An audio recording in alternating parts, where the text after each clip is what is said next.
Hello, everybody. Hello. Hi. How y'all doing? Well, I Excellent. just How finished are you? dinner time. I finished cooking it. I didn't say I finished Give me a eating. second here. Oh my God, he made it? Really? He always comes in during the intro. Oh my. Hi, Nick. All right, there we go. Hi, what's up?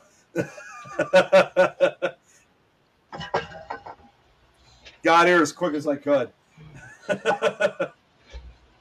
Now, Steve, if you want to share it out, you can go to the Things Network and click on the live video, and there's a share button on the bottom, and you can share it out. I would help share it, but as everybody probably knows, I'm in Facebook jail again. Yeah, that's Hard right. to do this. Thank you, everybody. So I'm going to What's go up, ahead and Fred? start sharing this out as well. Yes, Nick, I am so glad you're here so you can handle all the comments so I can take care of all the sharing. Hey, Tim. Hey, Brad. See, I got you. You know, I always got you covered. Yeah. What's going on, Tim? Good to see you. What's up, Joanne? Hey, Joanne.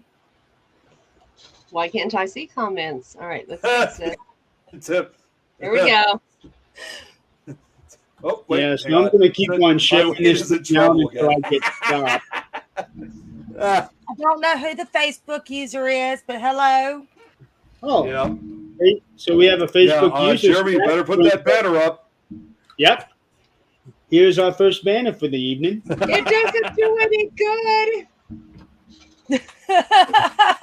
Some people just cannot get it to work. No. Oh. Oh.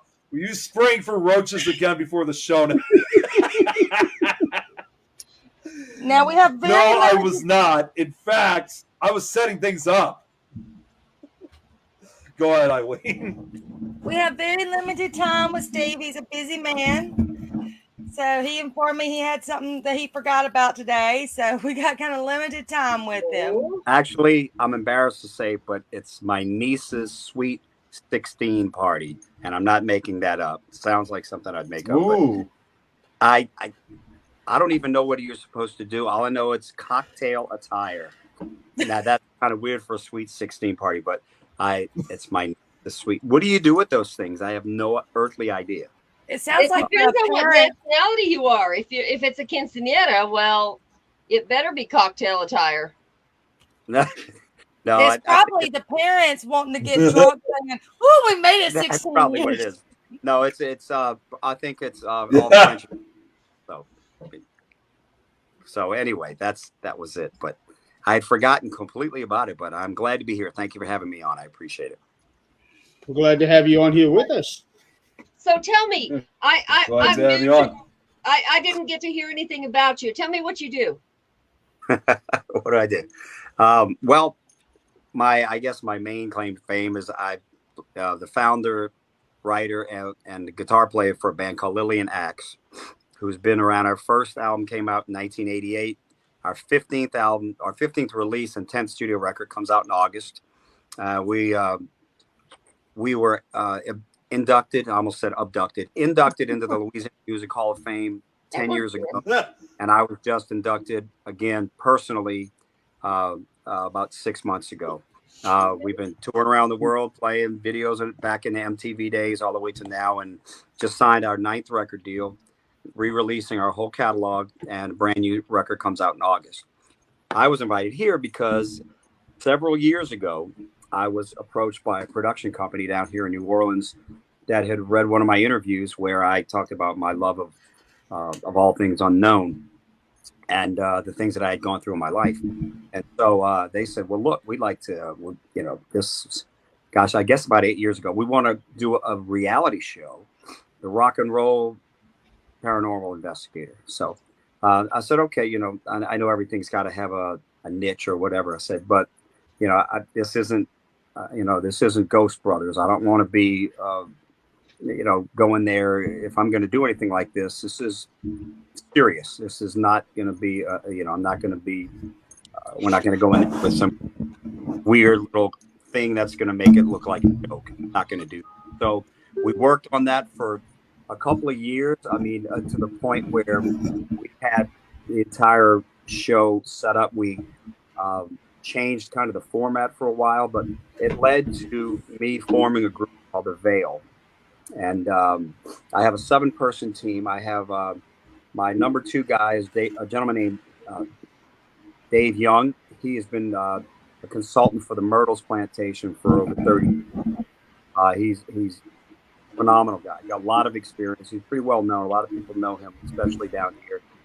A lady named Deborah LeBlanc she's a clairvoyant, sensitive medium, also an author. She's our medium.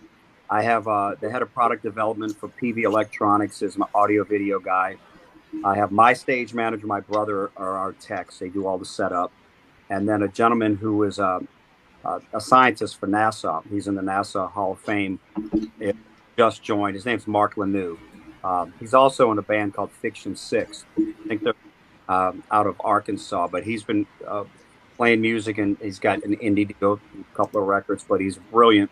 And it's just, we have a great fascination and respect for all things unknown. And we've been doing investigations for a while, but it got to the point where Discovery Channel had actually given us a deal, gave us a slot, and it looked like all things were going to go towards this. And, the deal is like, okay, but, the funding for the show comes from you guys. So we go and we get what looked like funding. We started courting investors, and it looked like we had everything where we were going to be able to do the first season and whatnot. And then all of a sudden it kind of started falling apart. People that say that, they all of a sudden they start getting cold feet.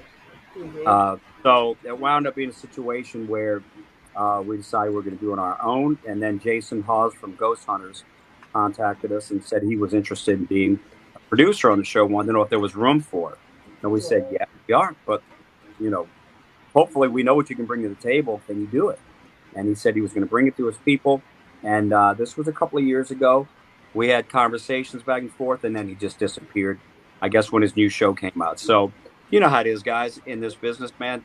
You get all these opportunities. He had 50 opportunities, hoping that one signs up. I've had 9 record deals, and I've been turned down by 100. So it's just you keep persistent. But the bottom line is we love what we're doing, and we feel like it's a gift to be able to put these kind of people together to go out and not only to investigate places and learn history and further investigate the things we don't know about, but we do residences, people that are having problems, go help them out as much as we can. So right now, what we did was last year, we decided we were going to film a documentary, which we did. Investigated Fort Jackson down in Louisiana, which is an amazing Civil War. It's still available for the public, but that's where the Battle of Fort Jackson took place. And a lot of stuff. We did a great shoot. We've been editing the thing for about 8 months now, and hopefully it'll be done by the end of the year. So that's why I'm here. Well, I love the same things you guys do.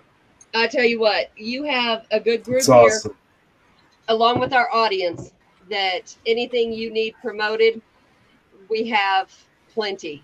Each one of I us, appreciate that. 5,000 friends at least. Well, Awesome. at the most, because Thank you can't have more than 5,000. But I understand completely okay, let's film this, and all of a sudden, never mind, we're not even going to run this show. Right. So I filmed a show earlier this year that I hope to God never makes it to air. That's all I hope to God it never does, because that was my first. I sounded like an idiot. I looked like an idiot. I already know this. I do not want it on air ever. That's where I'm at with that. But let me tell you, man, people can see through that. They see your honesty in what you're doing. Well, it's not about being slick and saying the right things and doing that. It's about the fascination and the love you have for what you're doing, and people can see that. And that's, I think, what makes people trust individuals when they watch paranormal investigations. You can tell the ones that love it. You can tell the people that are there to learn as well, as opposed to the ones that try to sit there and tell you what ghosts and spirits like and what they don't like. And I'm like, please, You have no idea what they like, why they're thinking. These are all hypotheses, you know. If So any of us knew, we would be famous. That's just not exactly. how it works. But that's the whole thing. It's the beauty of the search. You know, it's the things that we learn every single time. You know, and so you know, I guess that's why everybody that is in this field is so passionate about it. Well, and I can that's say what. my claim. Oh, go ahead, Eileen. I'm No, sorry. you go ahead, Adrian. I got you.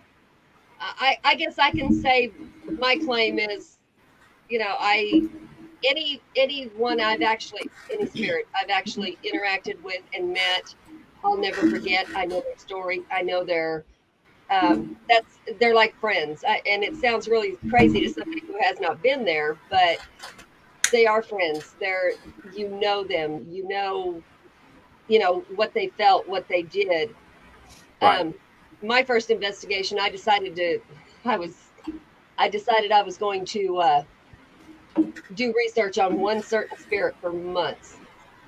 Wrong answer, because that one followed me home. Because I guess we had that connection for months, and I didn't realize that. And when he followed me home, he decided to hurt my husband pretty bad when he got there. So I don't do that anymore. But you know him, you feel him, it's more like making a friend. Right. Like you and I were talking last night, Steve, that one thing I really love about the community is the feeding off of each other. Like everything that we do is a theory. And hey, this is I'm trying this out. This is what it's doing for me. Someone else tries it out. And then that's how some of this technology becomes a thing that we all Right. end up using, is because people use stuff in their own lives to try to use in the paranormal side. I'm sure there's equipment you use, and I mean, I'm sure I'm guessing you're probably really good at using music when you're on an investigation. I could see that if you ever did that.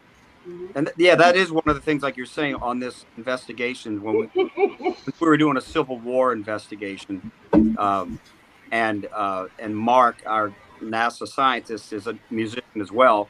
We learned a bunch of Civil War songs, took the acoustic guitar out in the middle of the night, in the mosquitoes, in the fog, with just moonlight and cameras, and we sang, you know, "Mine Eyes Have Seen the Glory" and etc. And it was great. We use music a lot in that. But like you and I were speaking last night, and you introduced me to something with the cell phones that I had never heard of before. So that kind of that play back and forth and learning different things, you know, because we have all the equipment in the world. You can have all your meters, etc. But the human body is the best Oh yeah.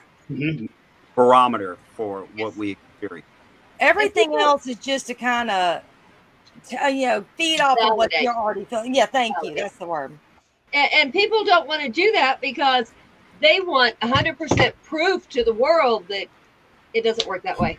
It just does not. People can think you're crazy. Oh yeah, I felt this and I heard this, and you know, I'm working on mediumship right now. I'm not going to say I am a medium, but I'm not going to say, you know, oh yeah, I can. No, but you know, you can't prove that. You can't. And people can say you're crazy. It's okay. That's fine, because we get the experience. That's all that matters. So what actually got you into the paranormal? I know you were intrigued, but what got you actually going into it? Honestly, it started when I was a child. When I was approximately 4 years, and you know, there are things that go on in your life that you're never going to know about because they slip by, you know, and your parents, you know, observed certain things about you when you were a child and just kind of wrote it off or didn't mean anything or whatever.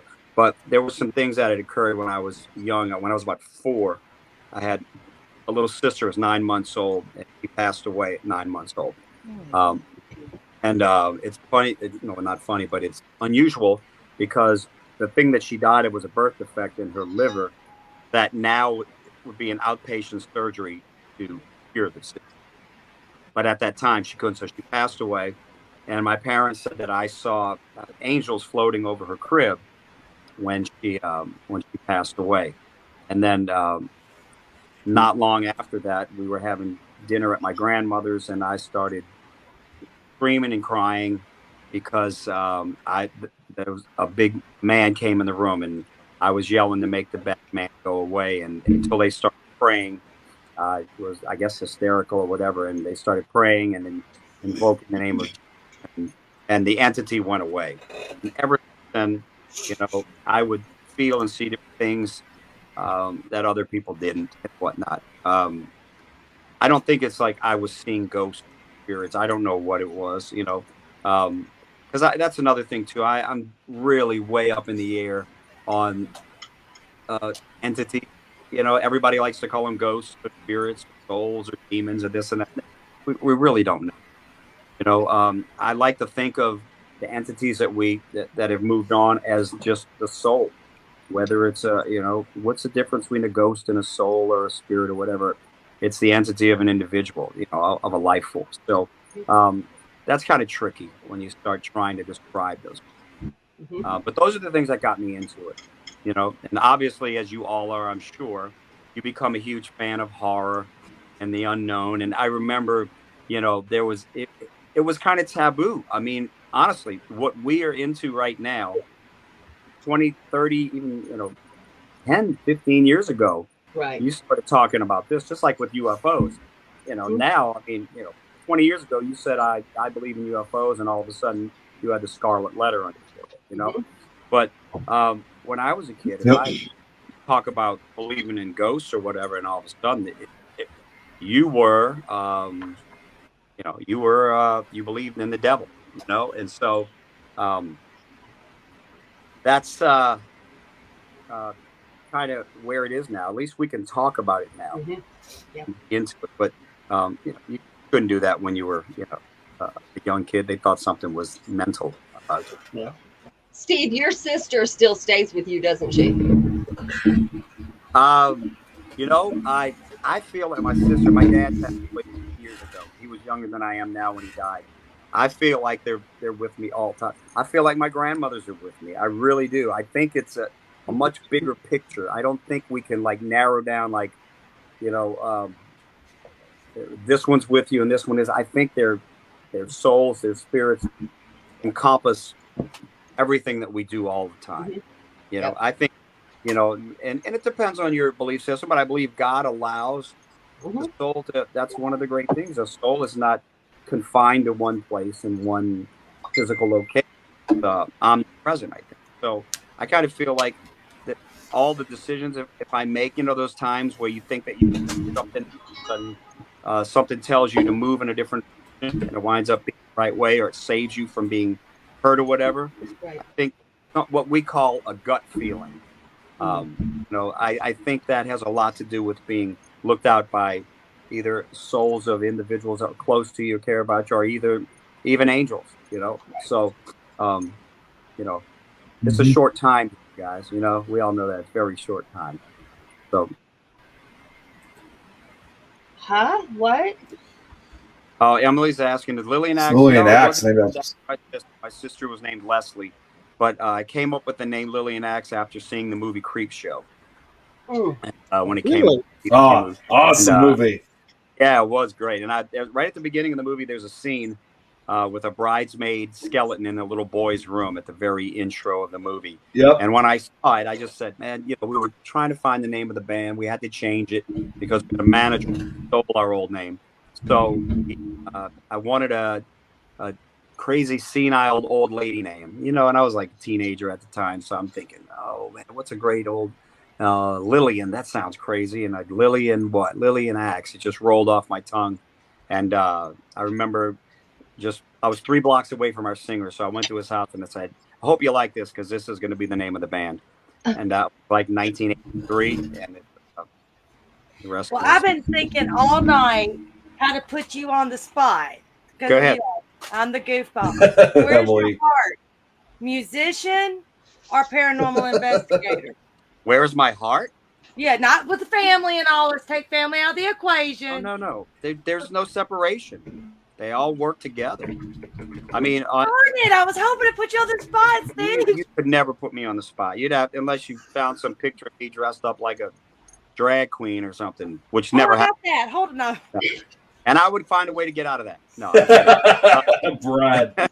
Eileen, that's like asking you. That's not going to happen. On our new album, No roaches.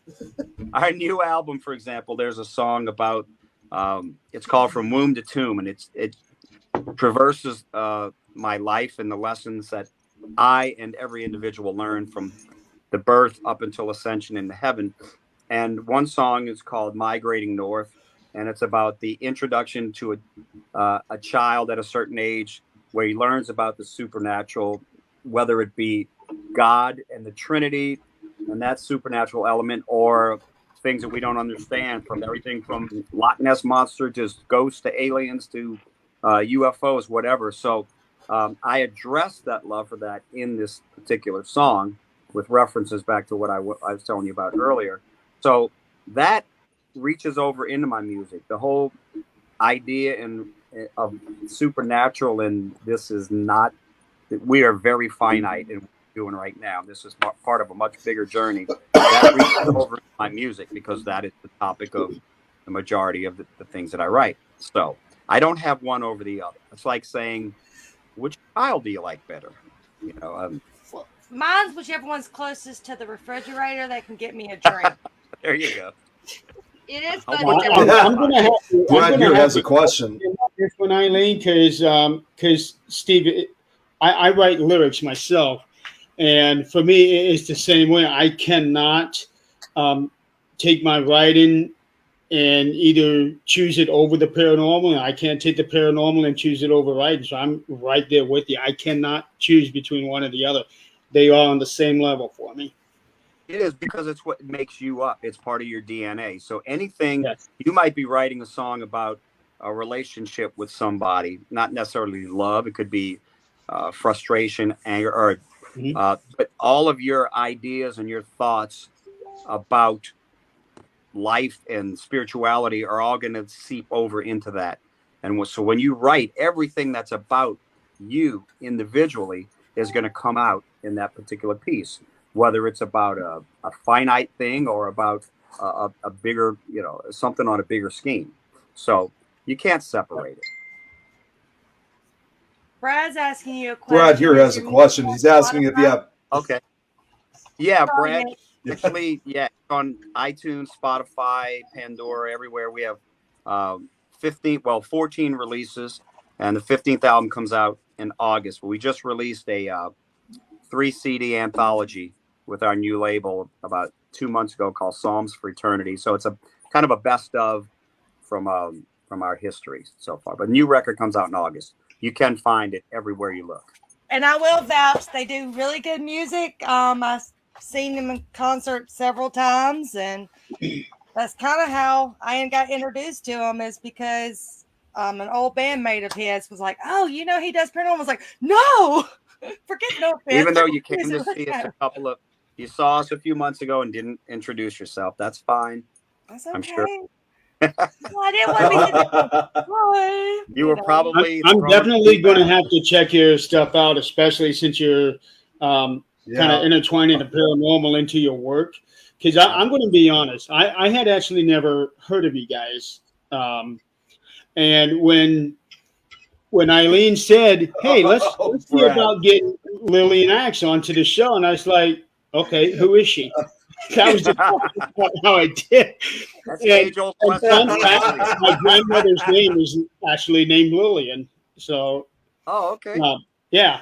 Well, so that would explain one thing. So I looked you guys up, and you guys. There's like 5 or 6 of you guys. Okay, now I get it. We've been around a while. Yeah. Yeah. I've had that would explain what Brad would say.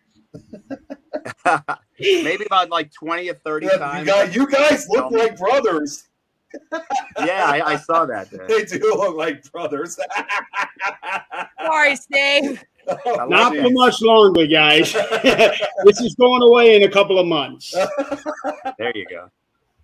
But can Steve give us a sample a cappella? Emily. Emily's putting me on the I was spot. about to say, I think she did it for me. Oh, No, I boy. don't have a guitar in here, Uh-oh. Emily. I'm sorry. I have one in here. Matter of fact, I was kind That of would laughing be because awesome. you guys have Let's all these talk nice about you guys. backgrounds. Y'all have these nice backgrounds behind you, and I'm in my closet. I don't think it- Well, I'm in my Well, I mean, storage I'm right next to my closet. My closet's right here. Well, I just took a spare. I actually took a spare bedroom in the house and turned it into a giant closet. So now it's kind of like my my office / closet. But you know, I don't have nice yellow daffodils or whatever Adrian's got behind her. But she lives in Colorado, so I don't know what's up in those plants over there. So gotta be very careful, huh? That's great. That's from the scene, Honey, I Shrunk the Kids. Oh, is it really? I never saw that movie, though. I need to see that. on my chat to her is gummy I bears. never saw it either. That makes two of us, Steve. No, Gummy bears. no, that's just something Zach threw together. That looks good, though. Nick, you're about to get in trouble, dude. We all know what Colorado's known for. Watch out, Nick. We'll send the cockroaches after you. See, Steve, you don't want me picking on you during your show because when I first met Nick, he had a cup I wanted, and I literally was sneaking around on the floor underneath banners to steal this cup. She was. To steal a cup. Okay. It was Jack. Must have been a really cool cup. It was. It's a jet skeleton. It was a Nightmare Before. Yeah, it was a Nightmare Before Christmas cup. I'm a huge fan of that movie. That movie, and I bought this brand new cup from Spirit Halloween, like literally a month before I met Eileen. And yeah, Eileen tried to steal it away from me, sneaking me. Eileen stole it. My knowledge somehow. Eileen stole it. I'm a huge fan. Here you go, Nick. Check it out. Sally. Oh, that is awesome. They're little coffins. Well, you know what? Actually, I got this. I keep guitar picks. I actually got this too. And Jeremy, I got this. Jeremy, you're gonna know immediately what this is because Mabel got this for me. Oh yeah, nice. That one. Yeah, one of our teammates gave that to him last week. Actually, Nick, are you in your regular office this time? Yes, I am.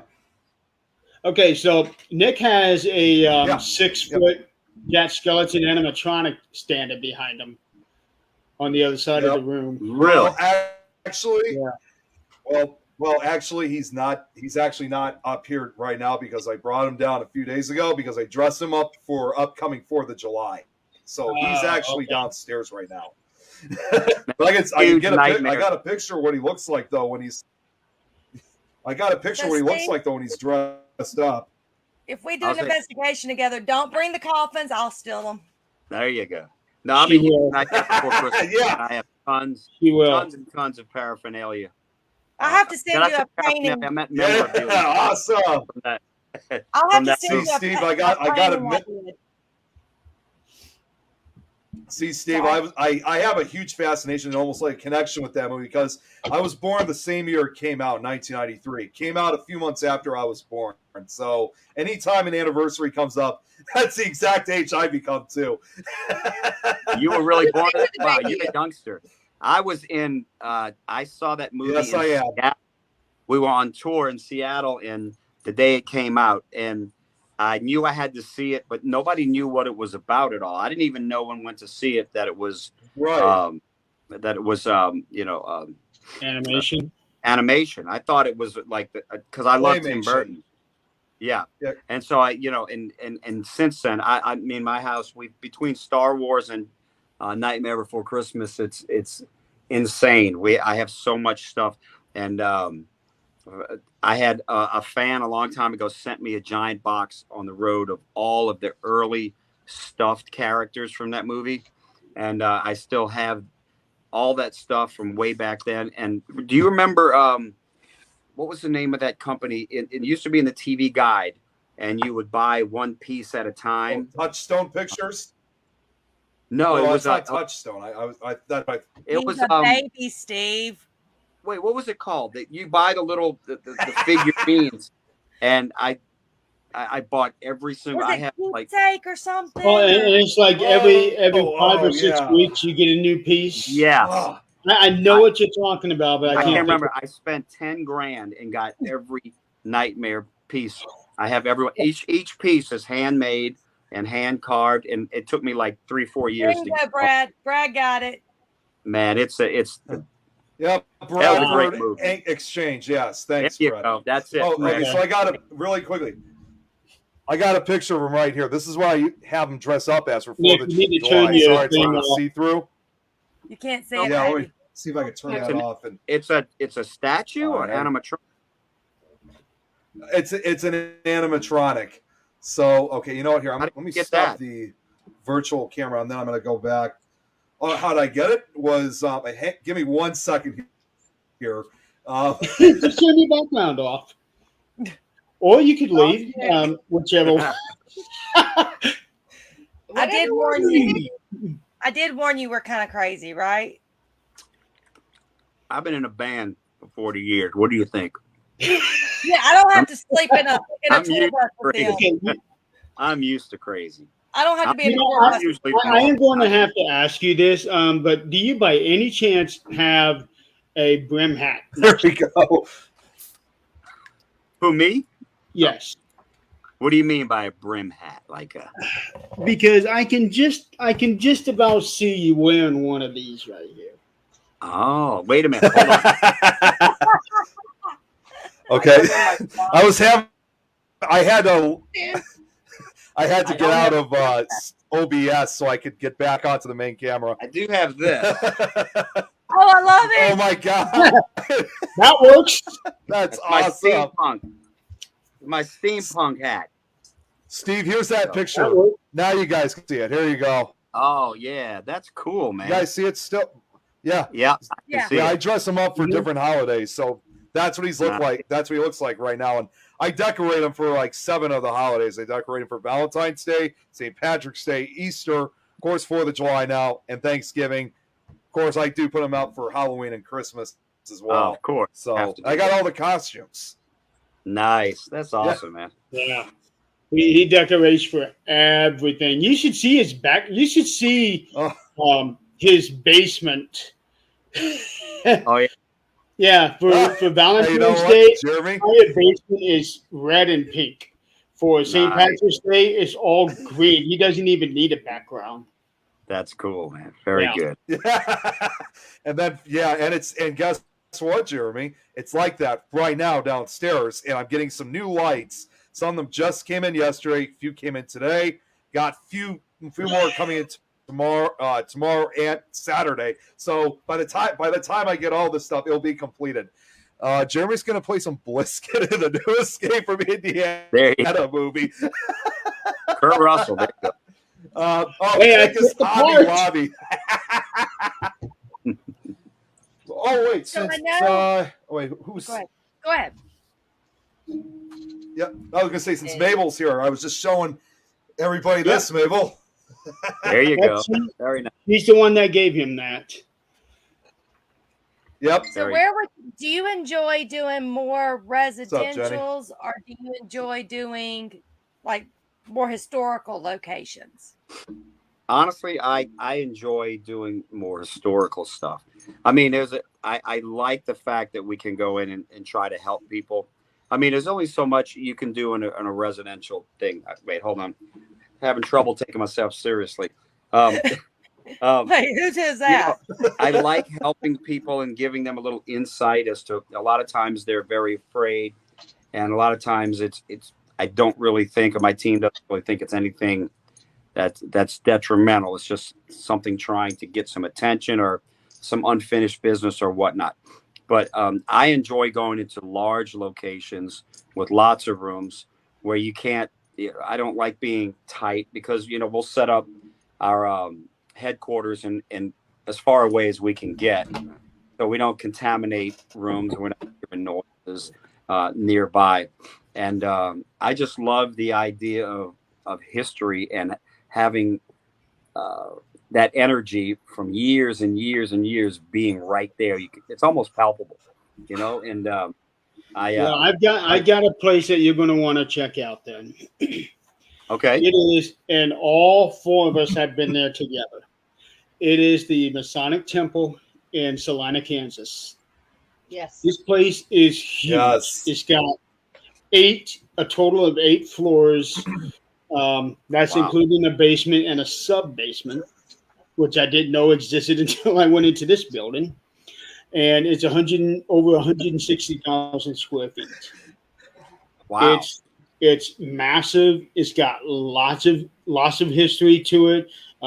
It's got some weird things in it, and the stories.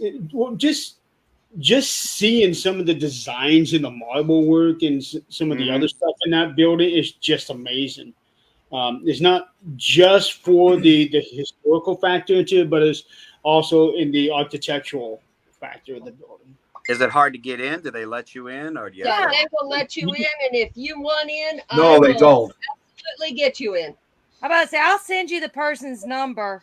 Yeah, me too. Either one. Just a word of advice. Don't carry a lot. Sorry, of go ahead, Adrian. Go on. No, go ahead, Nick. No, I want to hear this. I was gonna say, just a word of advice, Steve. Don't get lost in the basement like I did, because the basement is massive. It's huge. You don't go there alone in the basement. Well, and also not just that, but make sure you do some leg exercises there, because there is no working elevator in this building.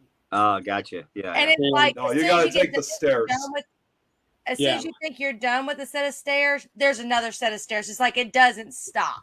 I've been there. I've investigated there 4 It's like, times. it's just like endless. That's tough to cover. There are no tunnels down there, Emily. No. Yes, there is. It's just it's like a when we huge did basement. Fort Jackson, the thing that we're doing the documentary on. It's huge. It's a giant. There's around the entire swamp around the whole thing. There's a cemetery on the premises, and there's tons of tunnels inside of the fort. That so and obviously it's we were there all night long, so we're with no light. It's right on the river, so you've just nothing but whatever lights we have and moonlight, and trying to navigate through those giant places like that. You really have to, like a place that you're talking about, you really got to have a blueprint ahead of time to kind of get yourself figured out where to go. But that's why preparation is so important in what we do. And I think I like that, and that's why I kind of prefer to do the historical locations a little bit. This one here, it's pretty new. Nobody really knew anything about it until we started going. They had just kind of bought it, so they were trying to figure out, okay, is it going to be more profitable to let people in here to investigate, or to just, and they rent out the first floor to any business that wants to. There's a nail shop, there's a taekwondo, there's all kinds of things there. But when we went, a guitar shop on the second floor, if I remember right. When we went there, it was kind of crazy, because there had been other people investigate. They had gotten some really good pictures. It was awesome. It was a local team. And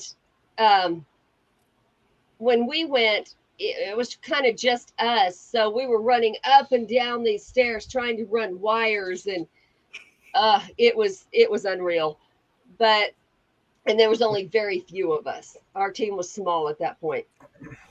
Yeah, sometimes in those big locations, you got to kind of pick your battles. You find out what areas have the more, more activity from other people that have been there, and kind of concentrate on those, because sometimes you can get so overwhelmed with one. I find myself, hey, it's 3 o'clock in the morning and we still haven't hit this, and this, and then you wind up spending less time in more important areas because you want to cover everything. That's when it turns into, okay, we'll be back tomorrow night. Right. And this is one of those that the sub basement is actually still. I mean, there is some concrete there, because it used to be like it almost looks like a morgue, but what it was is they had they talked about 1920 something. There was a circus come through, and the elephant somehow made its way down into that sub basement, and they ended up having to, it's not going to make its way back up.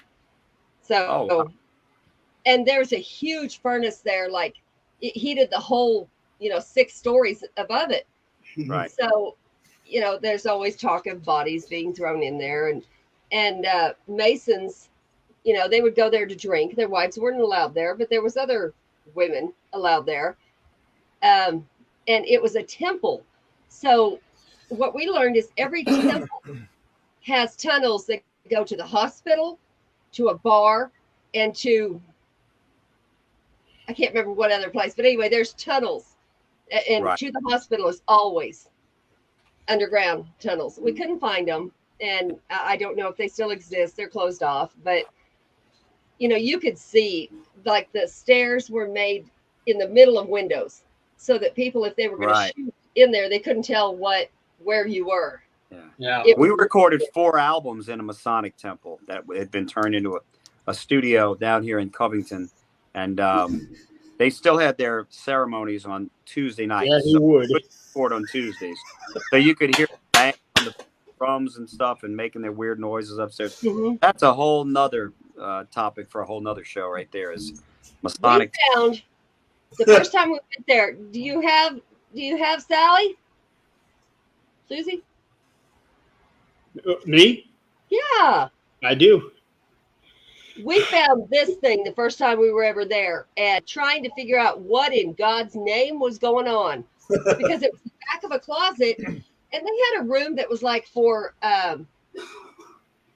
they would make costumes or they would make arts for their plays, because their plays were, their thing. It was huge. They had a big, like, how many rows was it, Eileen? Like 7 all the way up to watch the plays. Oh, yeah, because it's 3 stories. And yeah. So it was like, you don't know if they made this for the play. You don't know if it was that ritual, what the heck it was. But we found this in the closet. I threw it back in there. I was like, okay, I'm good. Of course, you find something in location, you leave it there. You're not going to take it away. Yeah, that's fairly creepy. Is that like? Yeah. Oh, no, what's creepy is what's in there. Whoa. What is that? There's a bone.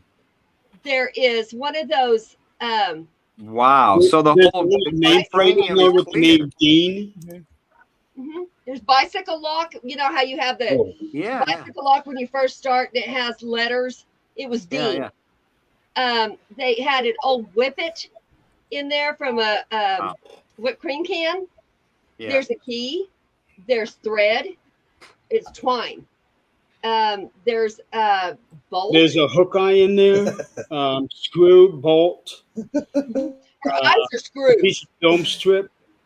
So that's all inside of that container on the top. Right in the head. We thought at one point that we actually first thought it was assumed that maybe it was trying to serve as like a time capsule. Yeah. And so what was that again that made you guys decide to take it? We didn't take it. The lady actually messaged me and said, I am getting rid of this. I said, don't. She said, do you want it? I'm sending it to you, or it's going in the trash can. I said, send it to me. I kept it for over a year, almost 2 years. Did anything ever happened wherever it's? Nothing. People would tell me, oh my God, it's demonic. It's going to kill you. It's going to hurt you. It slept above my bed for over a year. Nothing. Wow, that's weird. We did an investigation of a doll museum once. Is it the one in Vicksburg? No, it's in Louisiana somewhere. It's next to the hanging jail. I don't know if you ever been to the hanging jail. I think it's in DeRidder, Louisiana. But next to the hanging jail was a doll museum. So, I mean, as it is, dolls are creepy by themselves. But when you have 1,000 dolls of all shapes and sizes, and there's stories about these things moving around, of course. You stare at anything long enough, it looks like it's moving. But in the pitch black with 1,000 weird looking crazy dolls. So right, Brad. Some of I those, know some people who would end up having to change their pants after walking Yeah, through exactly. a museum like that. Well, you But know, you know that's what? different. I don't know how you feel, but Yeah. I never, even when I first started doing this, I don't know why, I've never ever been afraid.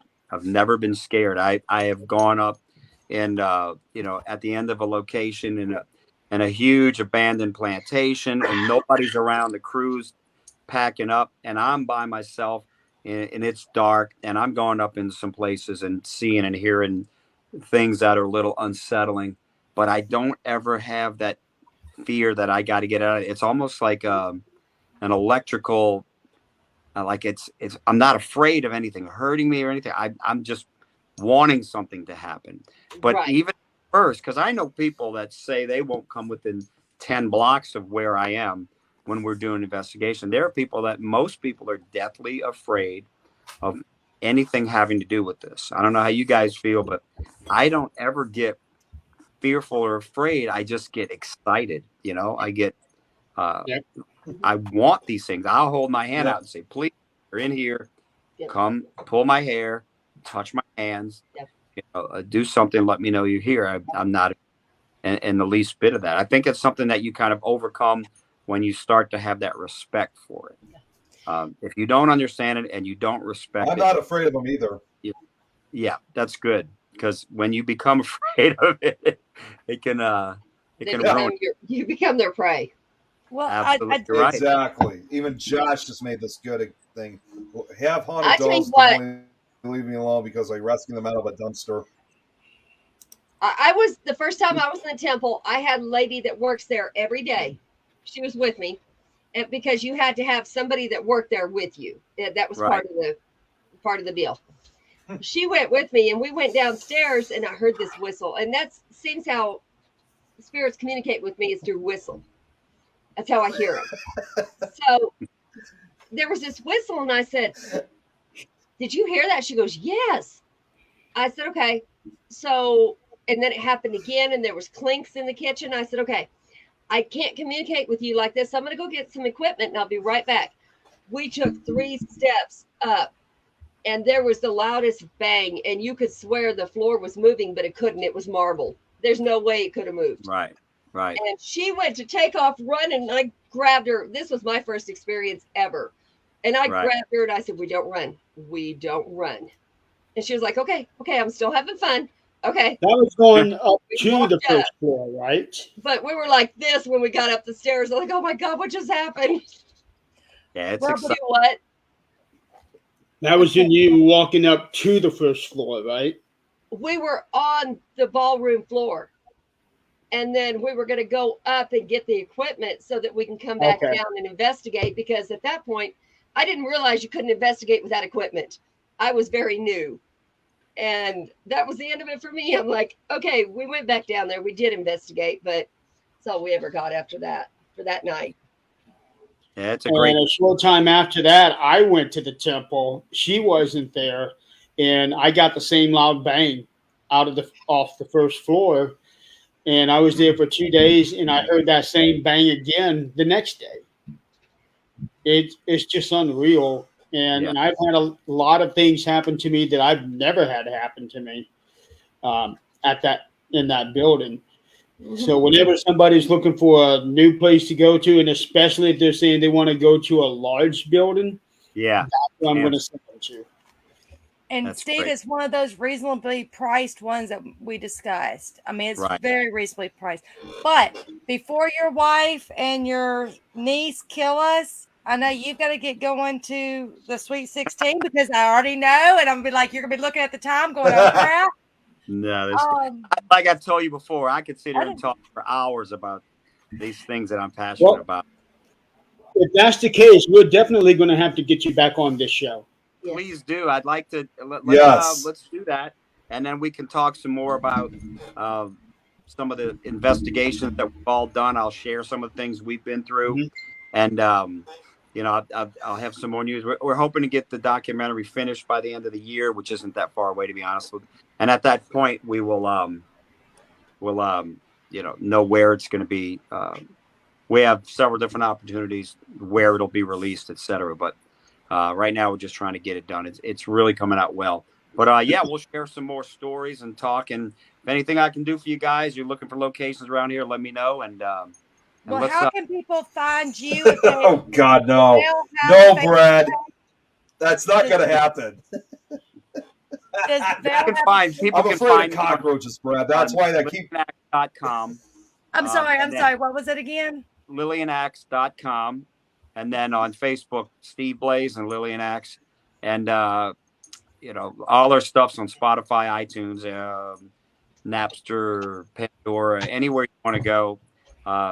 It's all out there. So YouTube, we may even have a couple of things of some of our investigations on YouTube. There's so many videos on YouTube between the band and the paranormal stuff that I don't even know half of them. But Does the Veil have a Facebook page? yes, it does. It's called Through the Veil. Through the Veil. Okay. Yep. So, well, thank you for having me on, guys. I appreciate it and hope to. Thanks for being on here. We'll keep you posted, and let's do it again. Yeah, and we'll great talking to you, Steve. next time I'll make sure I have a lot more time. Y'all will be like, Steve, get off. Thank you for making time. Yeah. Thank you so All much. right. Take care, guys. We'll see you later. Bye. Bye. See you later, Steve. Bye-bye. Bye. Oh, you're still on. Okay. Oh, He's just here. yeah, you're still Hey, on. you're back. Hey, there he goes. Hey, Becca. What's up? And folks, that is not Just the end of the missed our show. We guest. still have at least another hour to go. I know. He was really Yep. upset. He's like, oh my gosh, I'm so Hey. sorry. I was like, it's okay. So Hey, it's Jeremy, definitely very quickly, because I great having couldn't him on the help show. it. Yeah, Jeremy, I couldn't help but notice this, but your name is still Wildwood Sanitarium.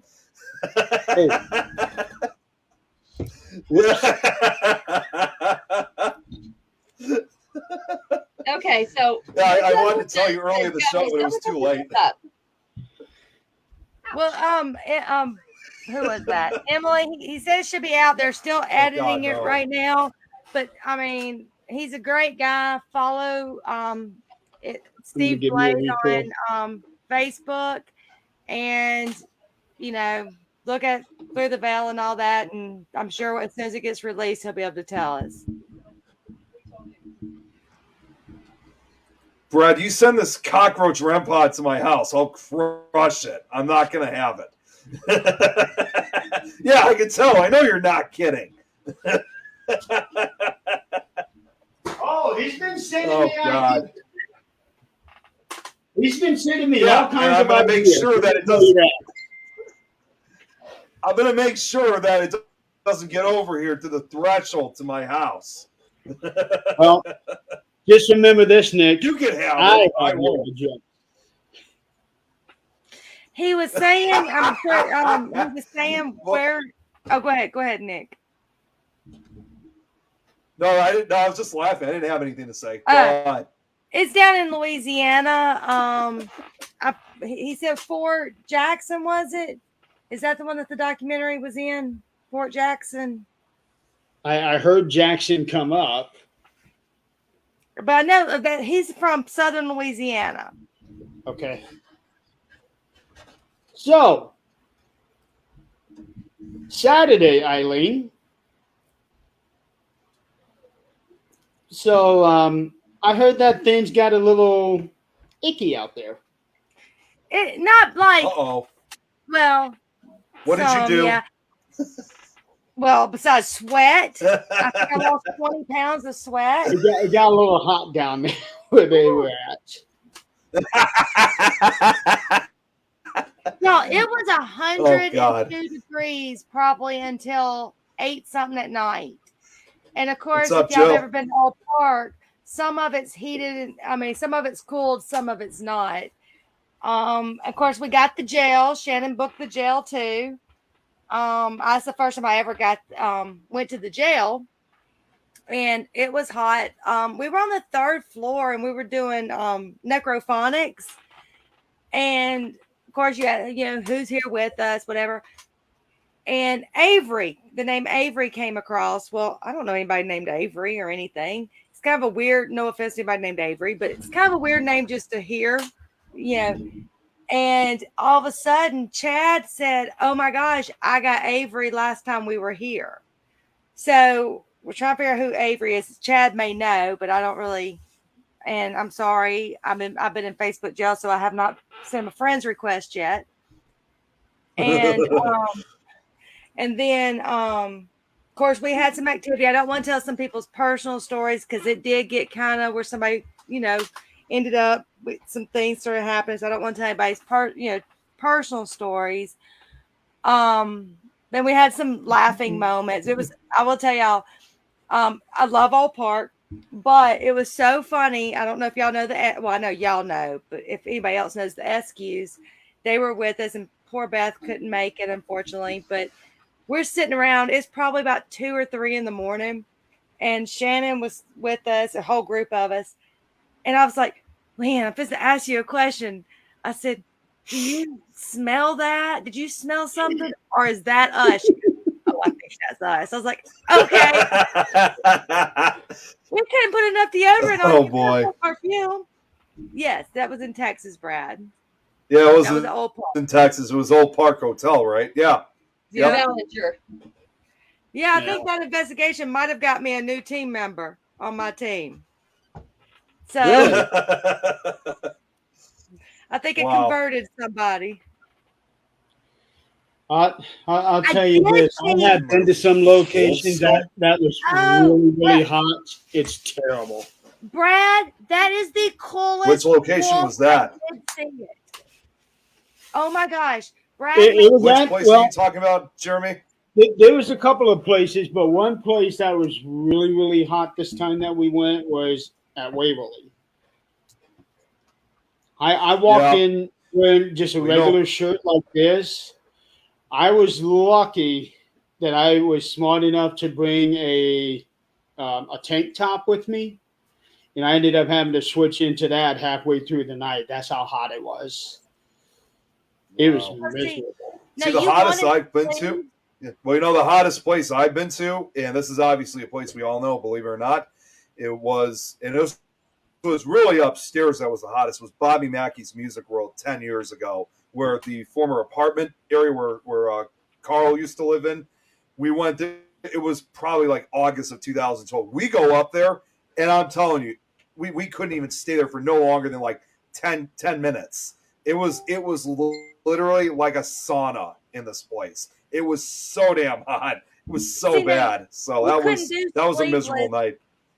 You couldn't. Emily, that's just how his program is set up. You couldn't do sleeveless. You needed to sleeve the pat. Your underarm. Okay, so Emily, very quickly, and I always have to repeat this for everyone who asks this. I'm sitting my computer is actually a television monitor. I'm actually sitting right in front of it. So that's why my face is always pale white. Well, not only just my face, my entirety is always pale whites.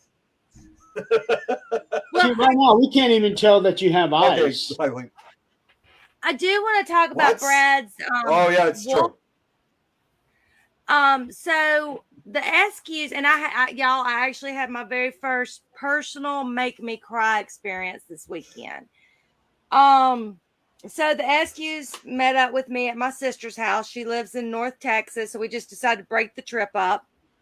And they did pull out the Brad made them like a wolf skull.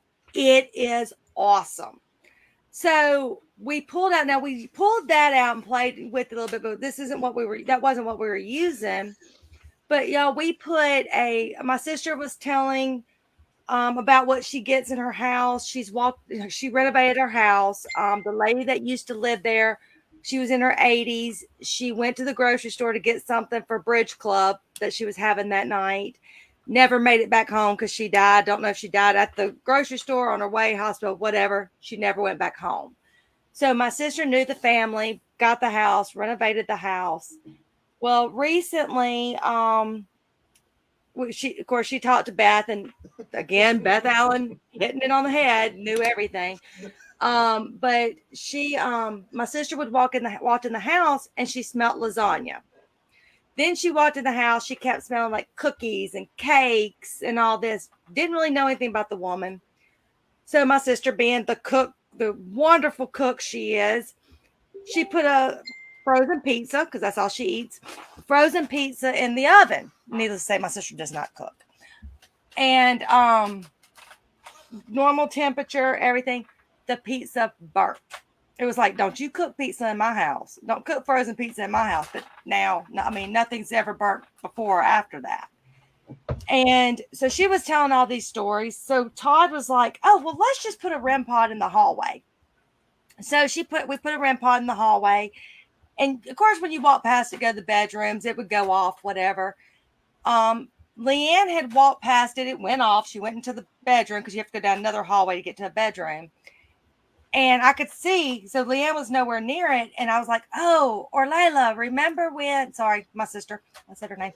But I was like, remember when we were at Mom's house, we had the dual switch, one on each side of the hallway.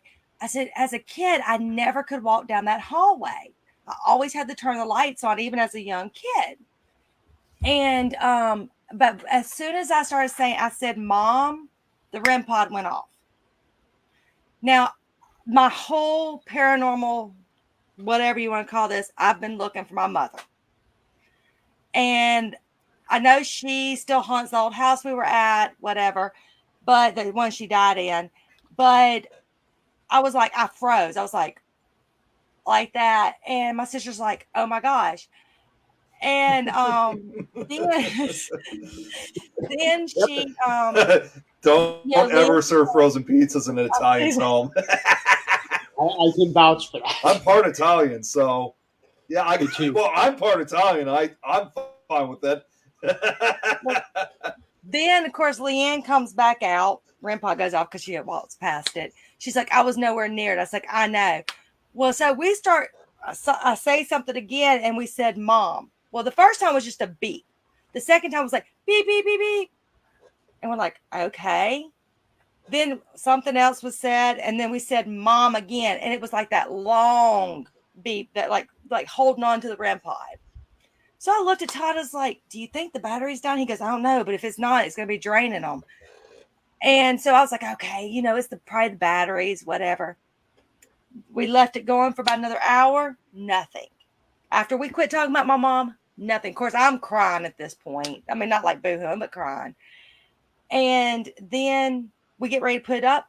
It works. Turn it off. Put it down. The next morning, he goes to switch the batteries out. It's working just fine. So it wasn't the batteries dying, before anybody asked. But yeah, it was like, and Todd's like, have y'all been fighting? I was like, no, me and my sister, other than being kids, we fist fight, but we don't argue. I mean, she's my best friend. No offense if Rebecca's still on here. But yeah, it's like, that was my first mother experience. And that was really touching to me. Sorry, I had to tell that story. To go along with that, I'm going to be honest. I don't know if I would ever want my mom to come through on anything on any of my cases, because I don't know how I would take that. See, now, right before, I mean, I was already doing paranormal with my friend Amanda, and who we call Mama Jo. She was my mom's best friend. She lived across the street. Unfortunately, I was 2 days before being 21 when I found my mom. I didn't call 911. I called Mama Jo. That's how close we were. And so Mama Jo was telling me that the people who bought the house said that at 4:30 every morning, the smallest bedroom in the house, that light would come on. Then the hallway bathroom light would come on. Well, they knew someone had died in the house, but when you're talking about a parent, you would never say anything. You would think if they're haunting the master bedroom or whatever. What they didn't know is I was, like I said, 2 days from being 21, and I had my kid. I had the master bedroom. My son had the second largest bedroom. My mom had the smallest bedroom. She died at 4:30 in the morning. She would finish. It was like she was finishing her loop. And that's why I do believe there's the same spirit, or there can be residual as well as intelligent within the same spirit. Because she's finishing her loop, but she was also talking to the people there. She was hiding things if she didn't want them to have it. She was like hiding things. But yet my Mama Joe saw her, all this, but what everybody could see of her was more residual.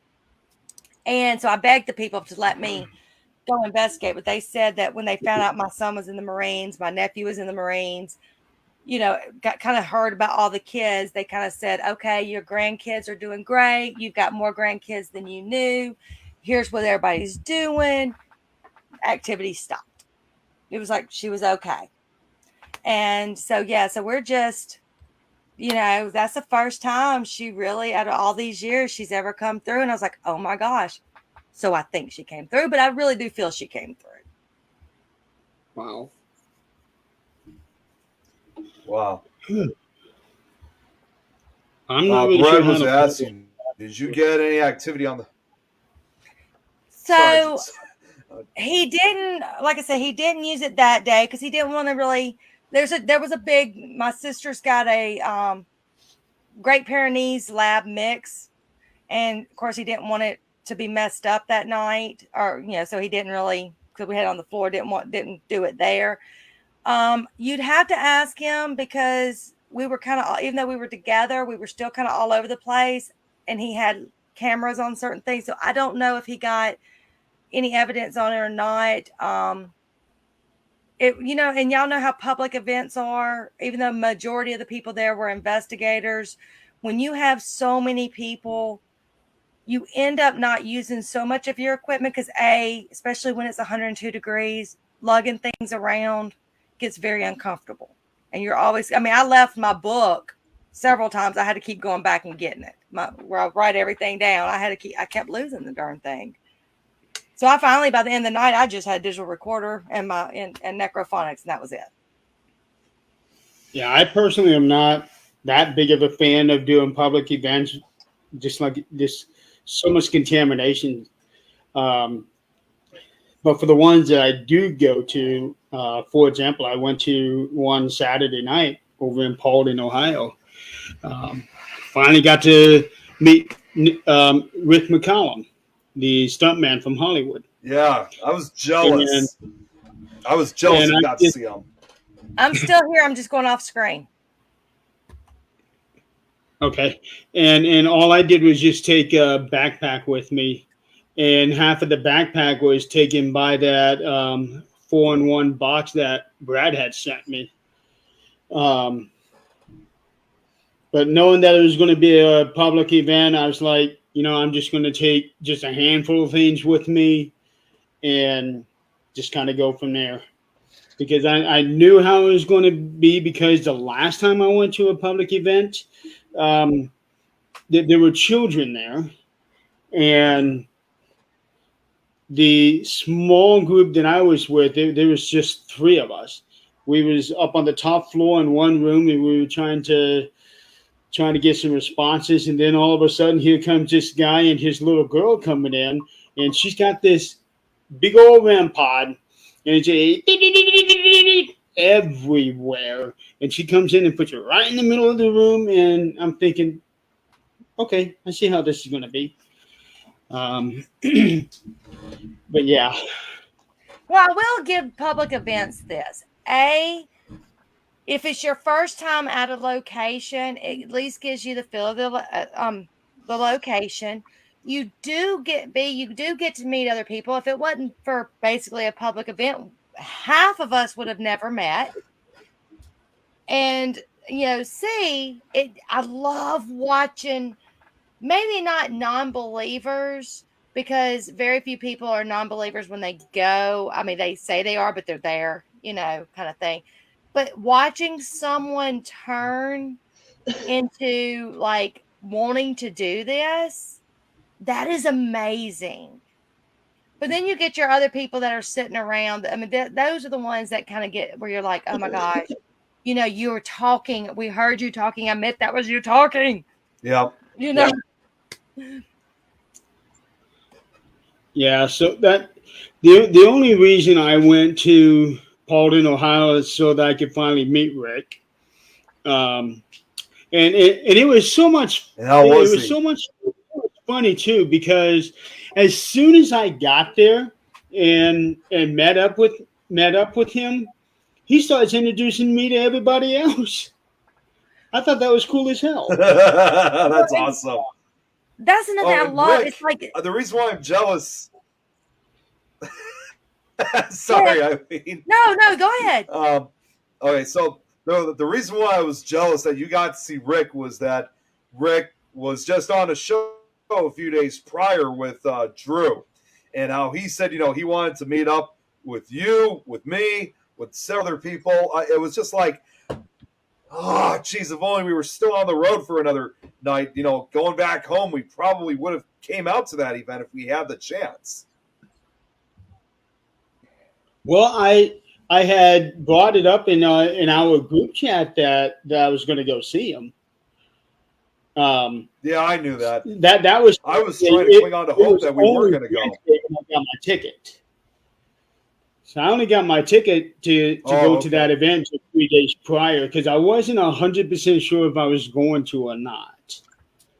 I found out that I could, so I went for it. And that was really the only reason why I went there. I had no idea that Paulden Jail was so close. It was only a half hour away. And then when I did the other public event, that was at the Bell Mansion. And I had been there a couple of times before. The people who run it had given me a tour of the entire building.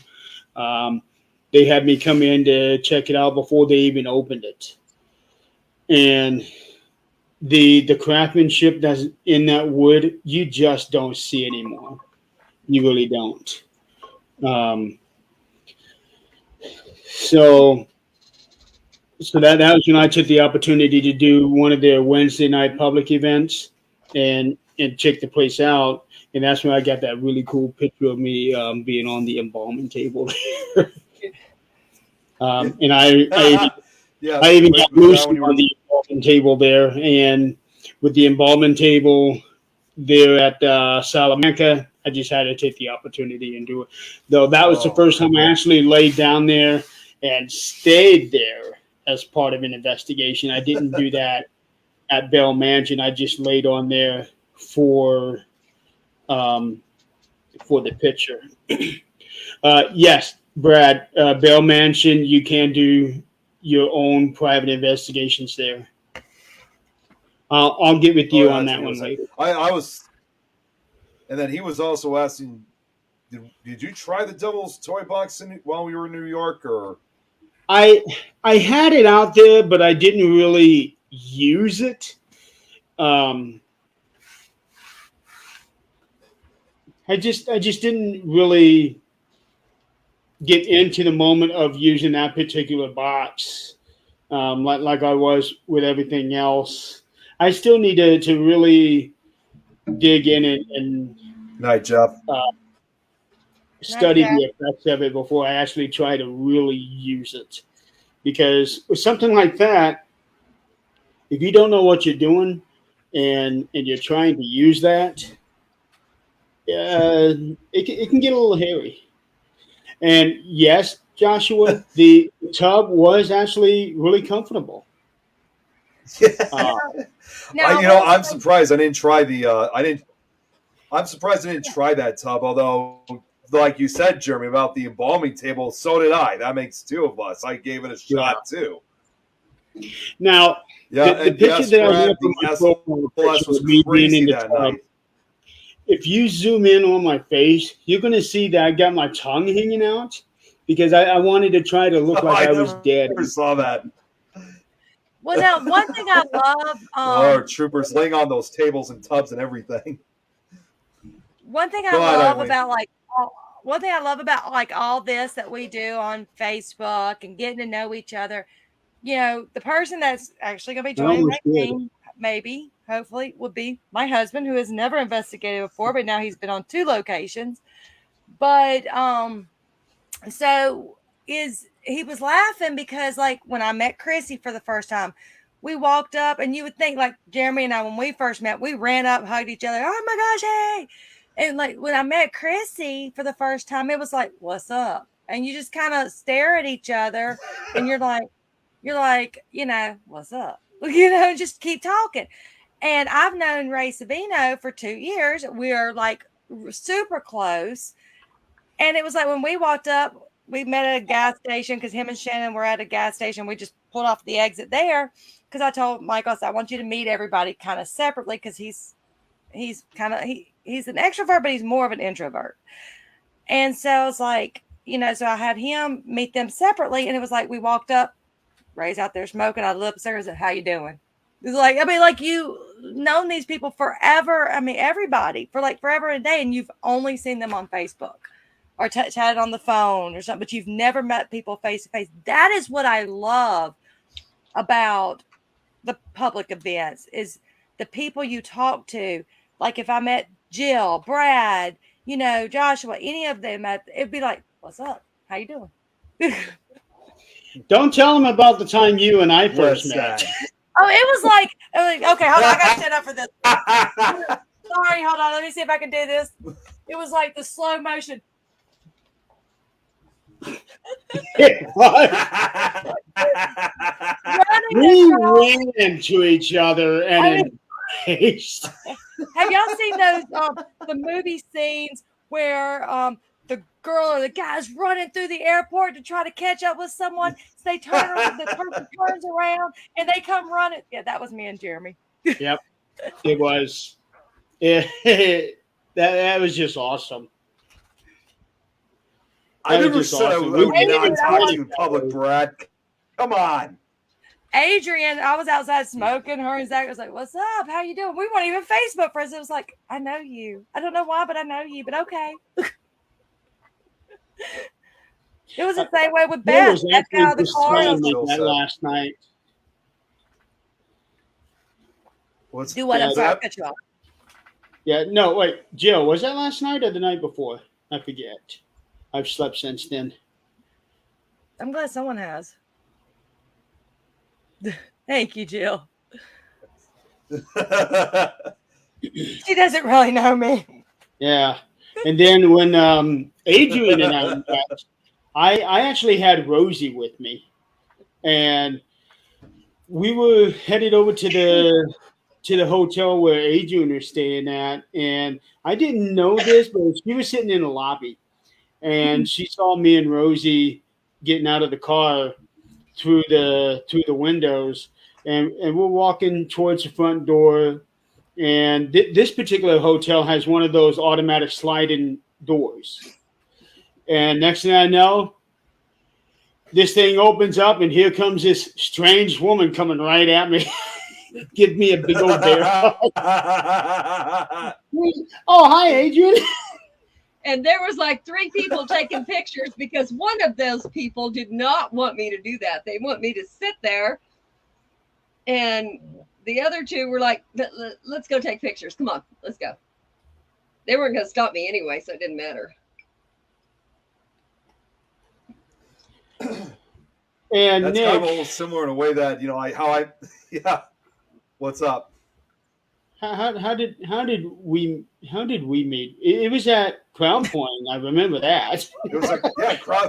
Yeah, it was at Crown Point Jail. I don't. The thing is, I just don't remember us getting into a big old hug like I did with Adrian and Eileen. No, I know we shook hands when we first met. So that's what I remember. And then Adrian, I remember, meeting you in person for the first time at Waverly, and you just like came out of the darkness and kind of did the same thing. Mm-hmm. Eileen, well, really, it was the cup that you stole. That's basically the best way to say what it was for our first time meeting. No, it's so funny. So I was investigating, with Southern Paranormal back when On Again, Off Again, when Doyle Goss was still alive, and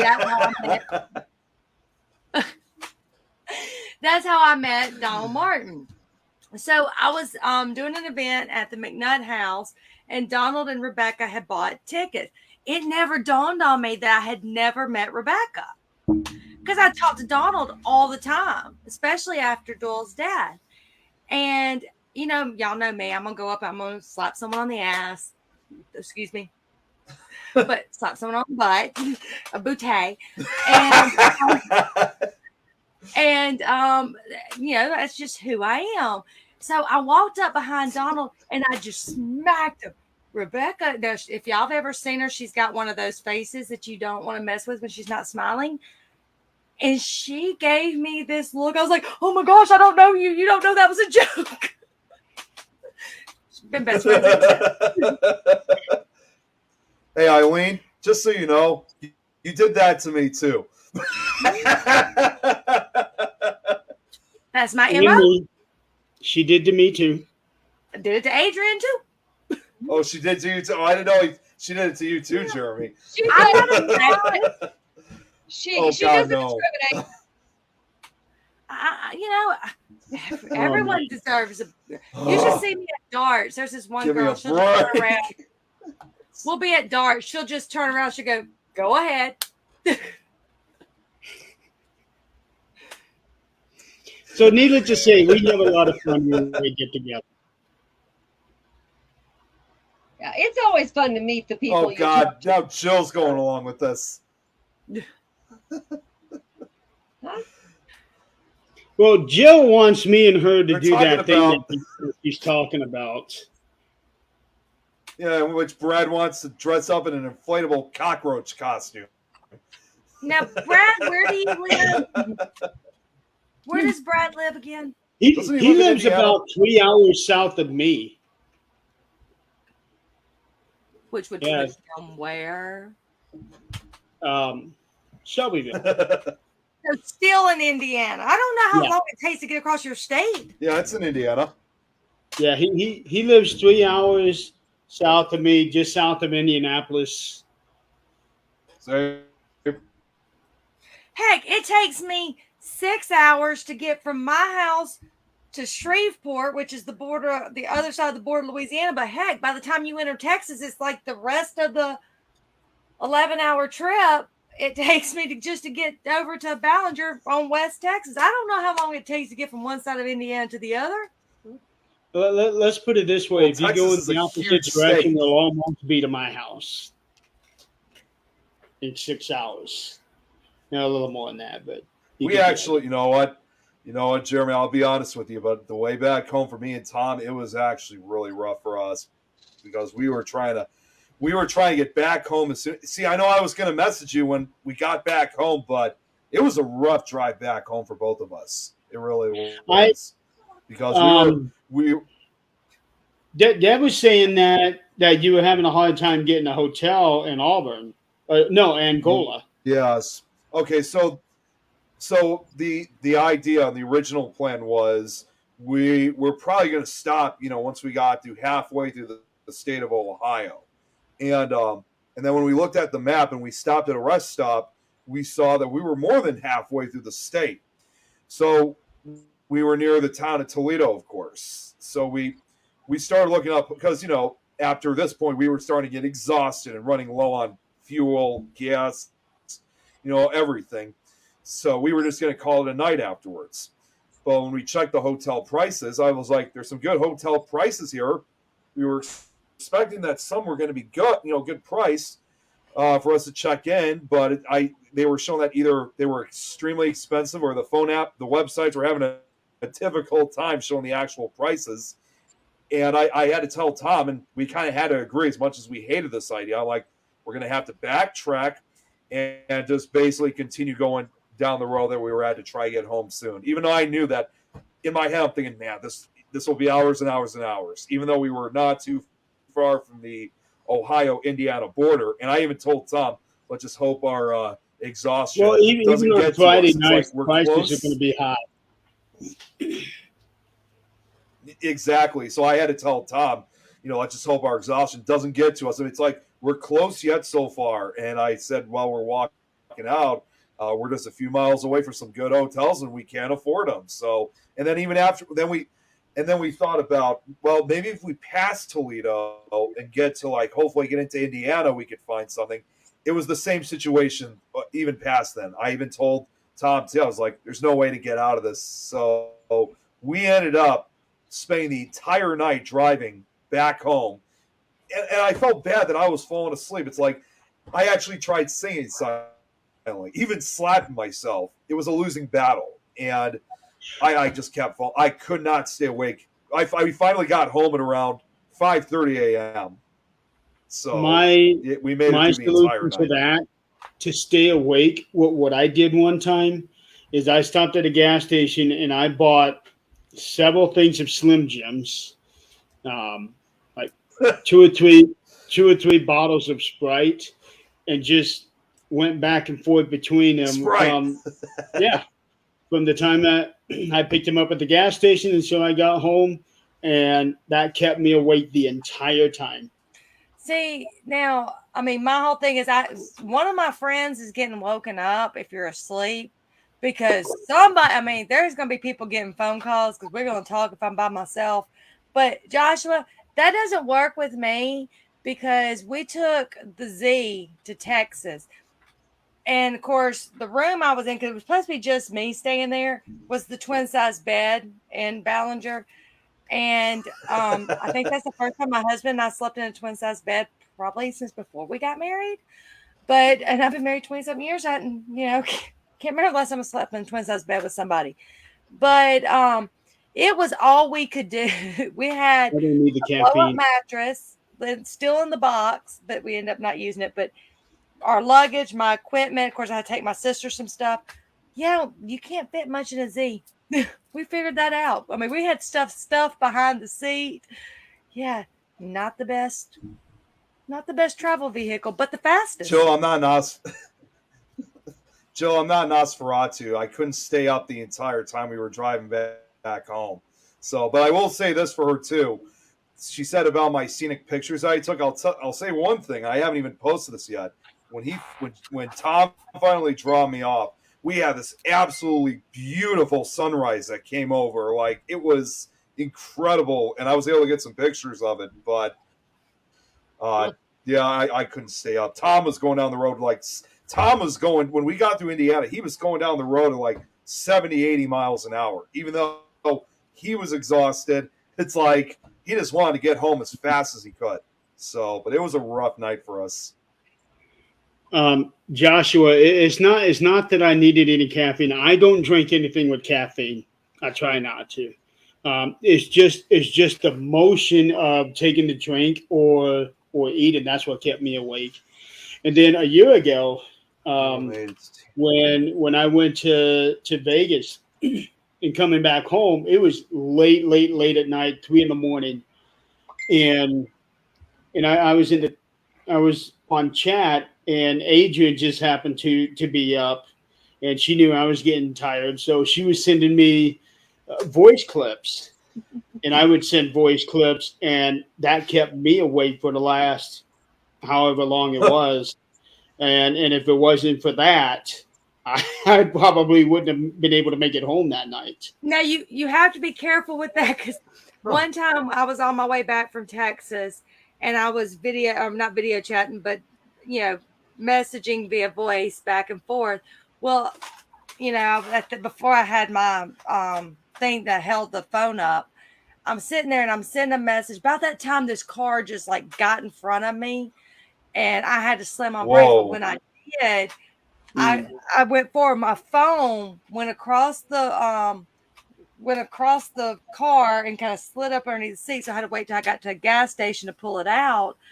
But the clip sent, and they heard me say, "Oh shit, I am so bad tonight. Sorry." Wow. And we don't worry about that on this show. And so, look, my Jill, that doesn't work for me. I thought it would, but it doesn't. It doesn't work for Jill. I tried doing that on the way back home. It didn't work. When I was going back and forth with Adrian that night, I did have a phone mount on my dash. Well, they didn't know what happened. All they knew is they heard it, the phone cut off, and they kept trying to call me. I couldn't answer because it's underneath the seat. So, oh no, Eileen's dead. What are we gonna do? I don't know where she's at. they were probably having a party. I'll make sure to get a cup. I'll make sure to put a cup right next to her in her last will. That's the only way she's going to get that cup. 100 hail. 100 No, Hail that'd be the Marys. second time she would get that cup. She got it once before. Yeah, but well, it is still technically the first because it would be the first time she'd get it after death. It's in your will, right? You did will it to me, right? No, I'll just have to put it.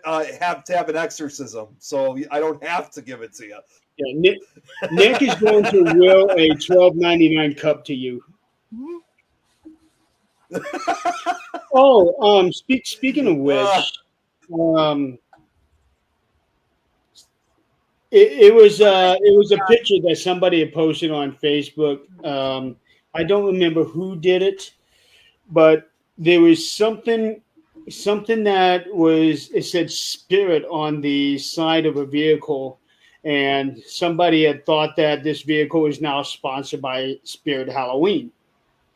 It had the same type of look, same type of logo. It wasn't Spirit Halloween, but it was very similar to it. But all it said was just Spirit. But when you look at it, automatically you're thinking Spirit Halloween because it had that same type of font.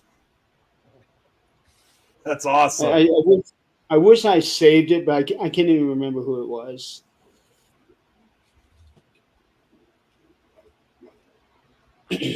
I'm pulling an Adrian. I'm still looking forward to that. I'm still looking forward to that. Hey, when it's 6 Spirit o'clock Halloween my movie that's time, coming when out. we come on, yeah, if it's time to eat.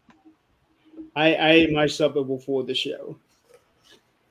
Well, I got some bad juju because I had 2 people walk off the job this week, so I've been pulling a lot of extra hours. I'm such a horrible boss.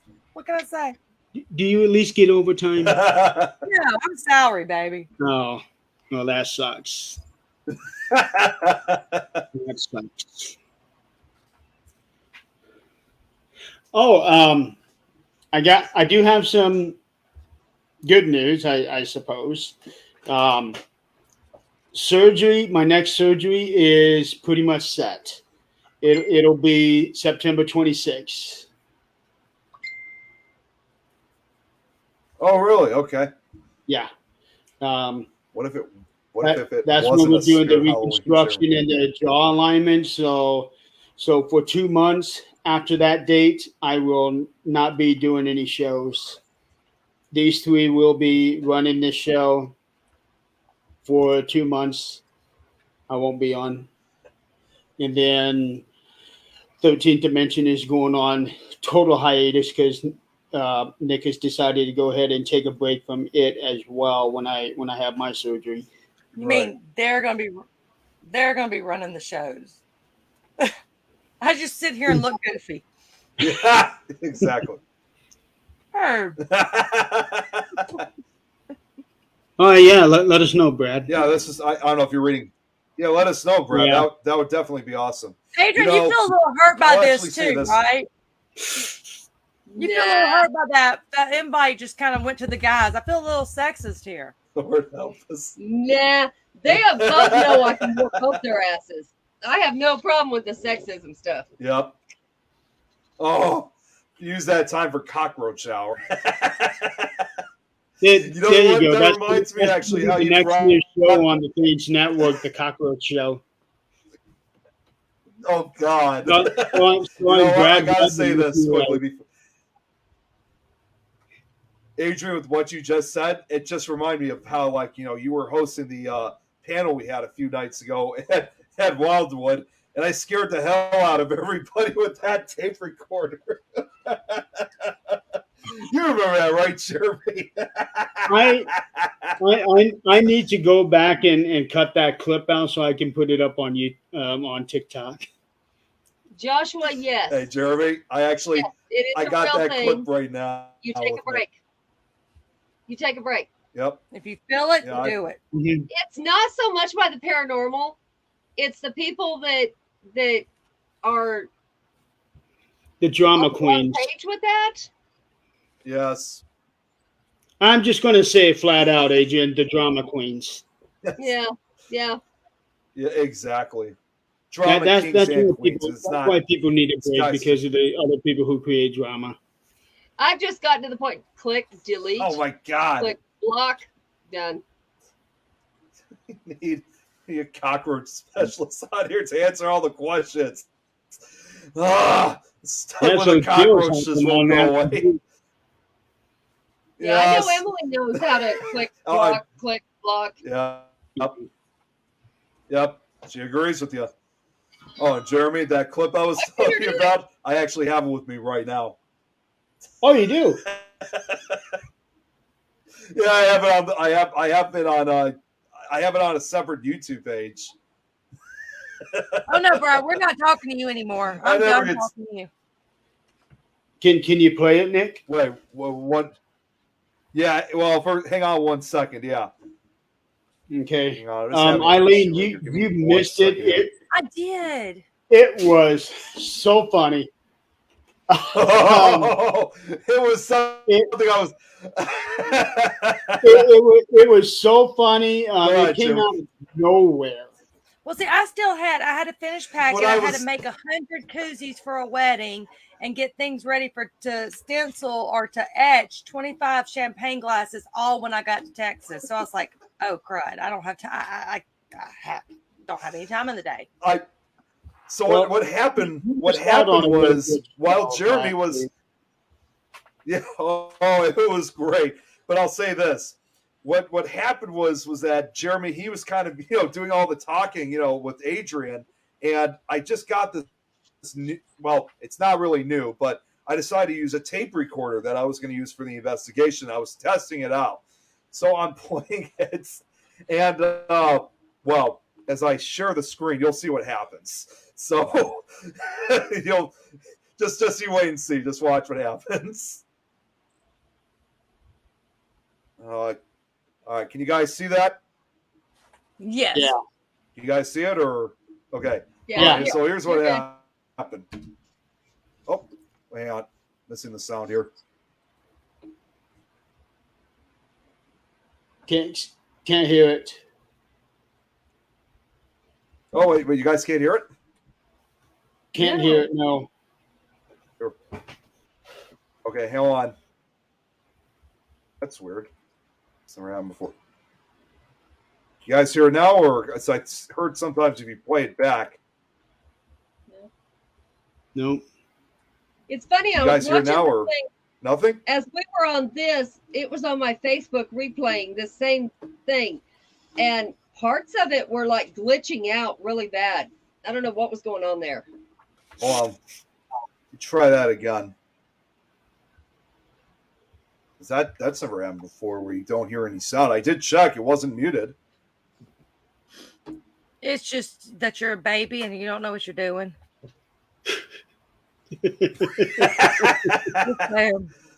Okay, then let's try this again. No, it's not all the tabs open, Brad. It is not. He's only got two There's only one other tabs. tab playing. Wow. All right. Yep. Okay.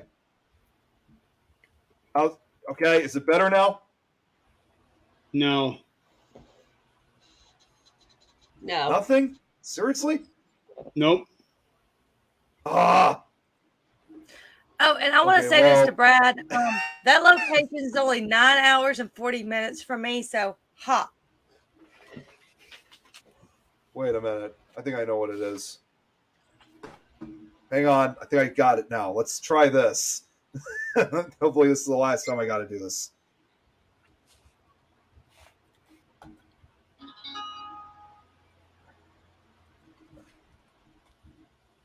All right, now you guys tell me if you can hear it.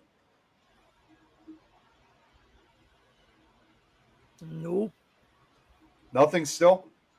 Oh my God, I just put it up to like high Emily volume. said, make sure your volume is up on the screen.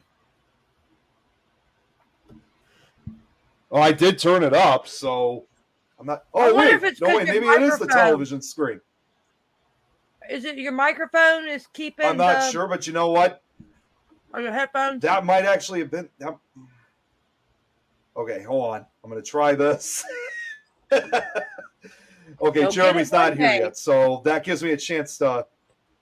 No, that gives me a chance to test it. All right.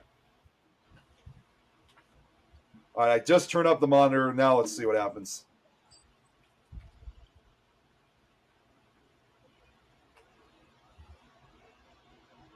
Now, can you guys hear it? No. It, I've got the video loaded on my computer in the office. Yeah. Okay. I'm going to try to cut it. I'm not sure what's going on. I've got it uploaded on my computer right now, so that onto my program, so that I can try to cut it and bring it on here. It should only take just a few minutes. The longest part is getting it to upload onto the program for the audio.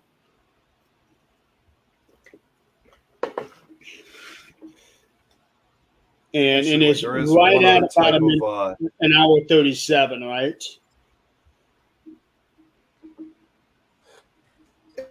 Yeah, it is. Can you hear me still, or because I just switched volumes? No, we could always hear you. We just couldn't hear the video. Okay, this is one other option. So what I'm going to try to do is I'm going to switch the different volumes on the computer and see if that works. This is all I could think of. So you guys tell me if you can hear this now. They pre-recorded it on February 12th, Saturday. And you guys can hear it? Yes. Yeah. Can you guys hear it, or can we turn it up a little bit? Yeah, hold on.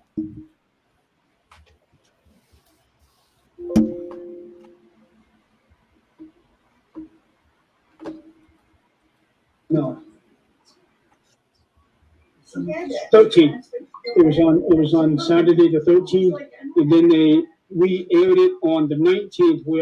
You guys hear it now, or Yes. Yes. Is it better? Yeah. Okay. All right. Yeah. I'm going to fast forward because I intentionally rewound it just before it happened. So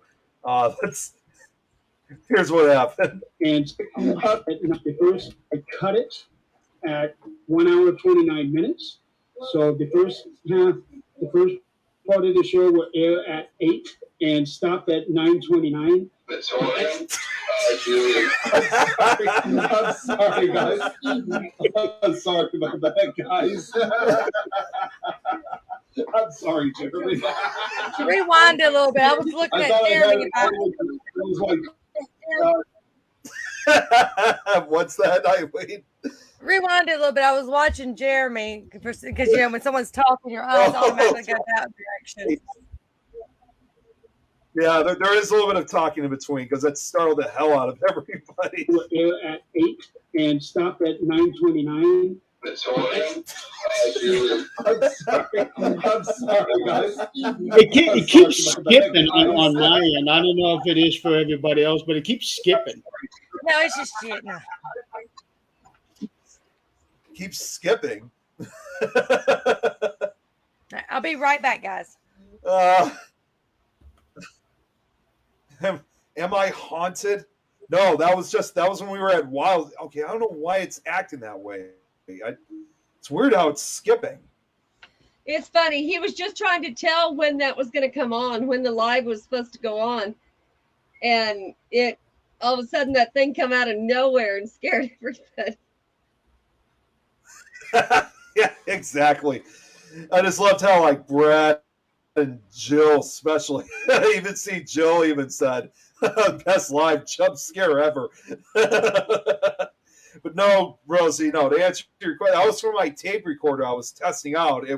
I had no idea that it was like turned to full volume. So I should have put headphones in at the time, but I wasn't thinking about it. And I was just only, wanting to give it a shot and see if it worked. And well, it definitely worked. Which I still got to check that entire tape, in fact, because we had to. Yeah, we did. I haven't been able to have a chance to review it yet, but I was able to get And these were fresh cassette tapes. They were able to record about 90 minutes of audio. So hopefully when I have a chance, maybe this weekend, I'm actually going to go back and try to listen to at least my whole goal is to listen to part A and then part B, or side A and B as they call it. It's someone cut the cheese. Now, that would be Donald Martin in the middle of an investigation. Worked in different ways than intended. Wildwood is, yeah, it definitely had some of the best captures. I mean, like the activity we had at Wildwood was just insane. Like, yeah, especially like what Jill just said, especially the SLS footage. I was actually going to wait until Jeremy got back because I want him to have a talk about this. Got to be careful with tapes. One side can cause sound bleed onto the other. That is true. Yes. So we'll have to see what I got on. But after the tape was officially when it ran out of tape, that was all I put in. I didn't. My goal is to use different cassette tapes for different locations. I didn't just want to use it for just one location.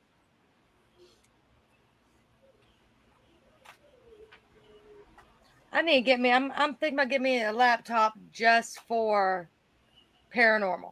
That's it. I've got 2 laptops right now because I stole one of my kids, but school paid for one, so why not? And so I want to get one just to hold anything paranormal on it.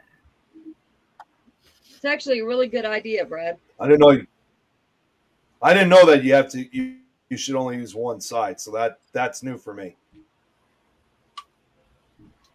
What spirit there, one of them connected with me and lingered, so I felt the need to draw him. Not even an artist. I did my best, he asked, so okay, I'll try. Are you talking about Wildwood, Jill, when you were tuning in, or I'm not sure what do you mean by that? And yes, the music box, Brad, thank you so much for it. If you guys didn't know, Brad Adrian, you know. Brad gave me a free music box, which I absolutely loved. That was awesome, right, Jeremy? Oh, when I Brad gave me started playing that for you. Yeah. So what happened was so Brad was planning on sending my stuff to me, and he was going to send you yours later. And I was like, well, is there a chance that you're going to have this done before we go out there? Because if you do, send it to me and let me give it to Nick. And initially, I was going to give it to you when we all met up and had dinner. And I decided I wasn't going to do that.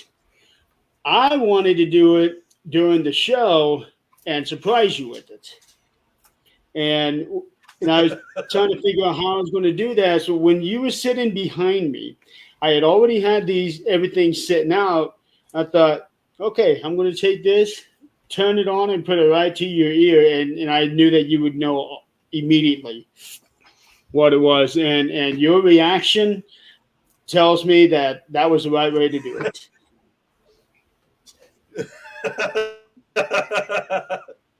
And like what Brad just said, like a kid at Christmas. Yeah. I was excited. I really was excited when he gave me that. I'm actually trying to look for that right now. You got paranormal equipment to try out. Who wouldn't be excited? Yeah. Yeah, I just read exactly. This and this was during the. Go ahead. Go ahead, Eileen. No, I was going to say this was when I was still putting my. This was still during the height of when I was still like putting all my other pieces of equipment together. Like if you saw, at first I'm just sitting there, just kind of mind my own business, putting my stuff, like putting batteries, putting the equipment together. That's when I heard it, and then I just freaked out. So I was like, all right, I need to put this stuff aside. Like this is awesome. All right. It was. I saw a picture of it.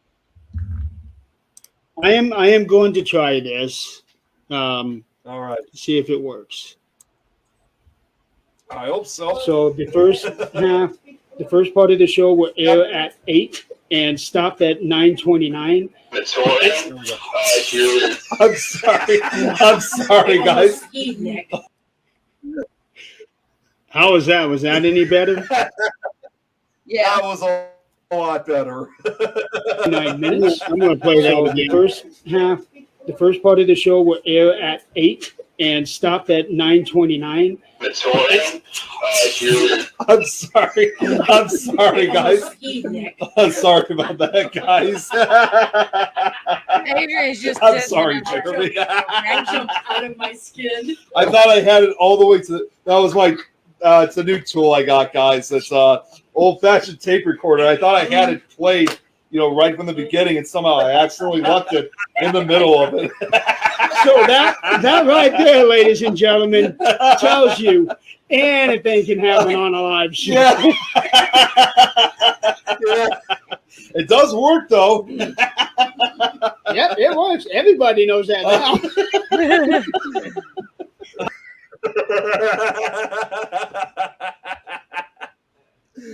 Oh my god, that was funny.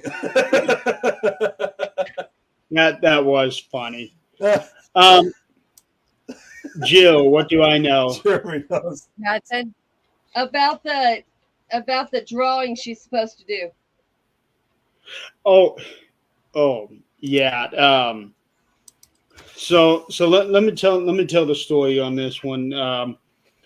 Jill starts telling me, she's texting me about what she's seeing during the live feed that we were doing, and she sees somebody there at the sanitarium and start describing it. I'm thinking, can you go into a little more detail? What more are you seeing? What are you feeling from this? Because just from the initial description she gave me, I got the feeling like I know who she's describing.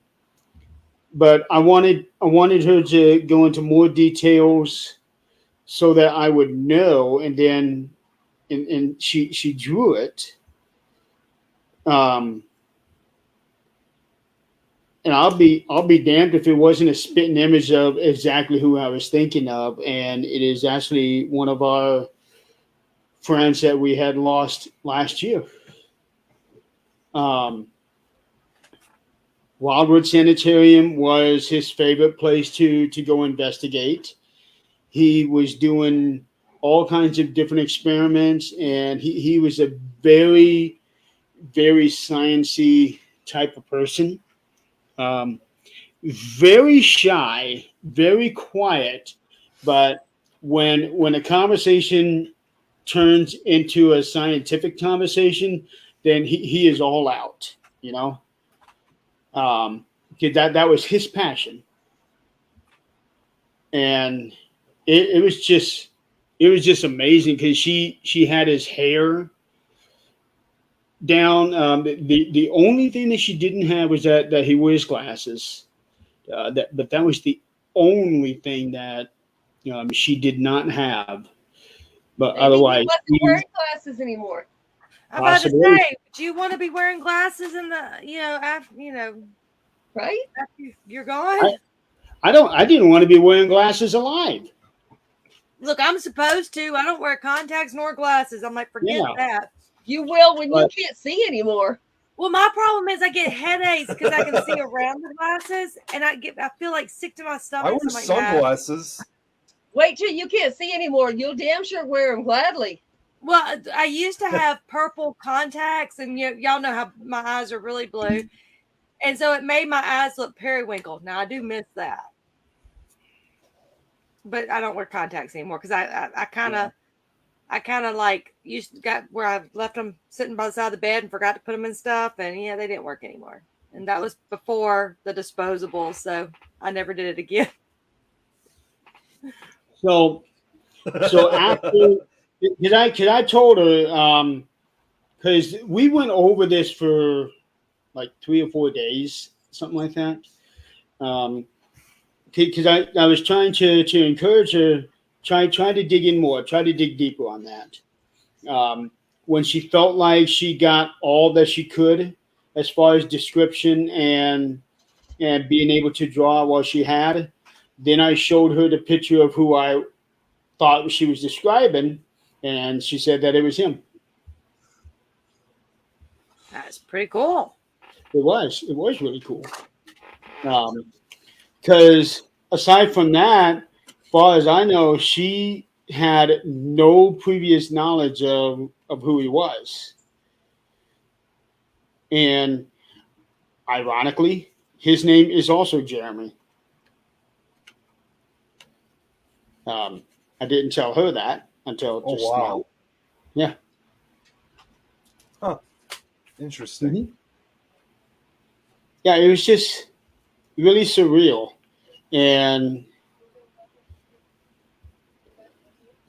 now we got more details. Okay. Text me after the show. Yeah, just text me after the show. So, but yeah, I was just kind of working with her, trying to give her a little push, if you will, to dig deeper on that. And I think she did a really good job at that. She did good. Hey Jill, send me a friend's request. Now it's, as Jeremy puts it, it's a certain one. Hold on, let me see which is mine. But now here's the catch: I can't accept it for 13 more hours. That one. You can't see it. Where is it? So, Jill, wait till tomorrow to send you a friend request. 13 hours. Okay, I'm putting it down. And this time it was your next fall. Jeremy, because I found a clip of. She likes to go into jail all the time. Look, TPPS. She is our queen jailbird. Let's put it that way. TPPS 2 weekends ago got me a shirt. I told them they cursed me, and it was the shirt that says Facebook inmate number repeat offender. I said they cursed me. I literally got 15 minutes from my house, and it says your account is now restricted. It's like, what did I say? Oh yeah, I did say that. Jill, you and I are already friends on Facebook. We need to. Jill, I'm already friends with you on Facebook. We need to work on your abilities. Sounds like you're well on your way. We need to work on that. Oh, I thought you were talking about my abilities. No, I'm really good at doing jail. I'm good at that. Yeah, I do think that there is something to Jill, just based off of that right there. Yeah, definitely need to work on that and fine tune it, because I do think that there is something there. Oh, we'll work on that, and how about we'll do a show one time with we'll do some readings. How about that? That'd be awesome. Jeremy, before I forget, I found the reaction part of the show. I found it. There you go. Work with her, and then after I'm gone, she can come in 1 week and take my spot. Yep. We want you there, and it's going to take a while to hone both of us together on readings. Okay. I can't help y'all there because my abilities consist of none. No, you have them. I know better. Actually, I will tell y'all this without putting people's business out there. You know, as many of y'all know, Parathug is my sister. And so she couldn't make the event this weekend, so she was on location with us. And she actually had me doing some light work. And when I got done, I felt my head was it wasn't like pounding, but it was like, it was full. Yep. And I could feel, it wasn't like a bad drain. It was just, and I was like, am I supposed to feel like this? You know, she opened you up. I listened to Beth. I mean, I'm sorry. You know, that's. Quit name dropping. We don't want to hear you. She opened you up. That's what she did. But I had never done that before. I went back to Michael and said, yep, you can laugh at me now, but that's okay.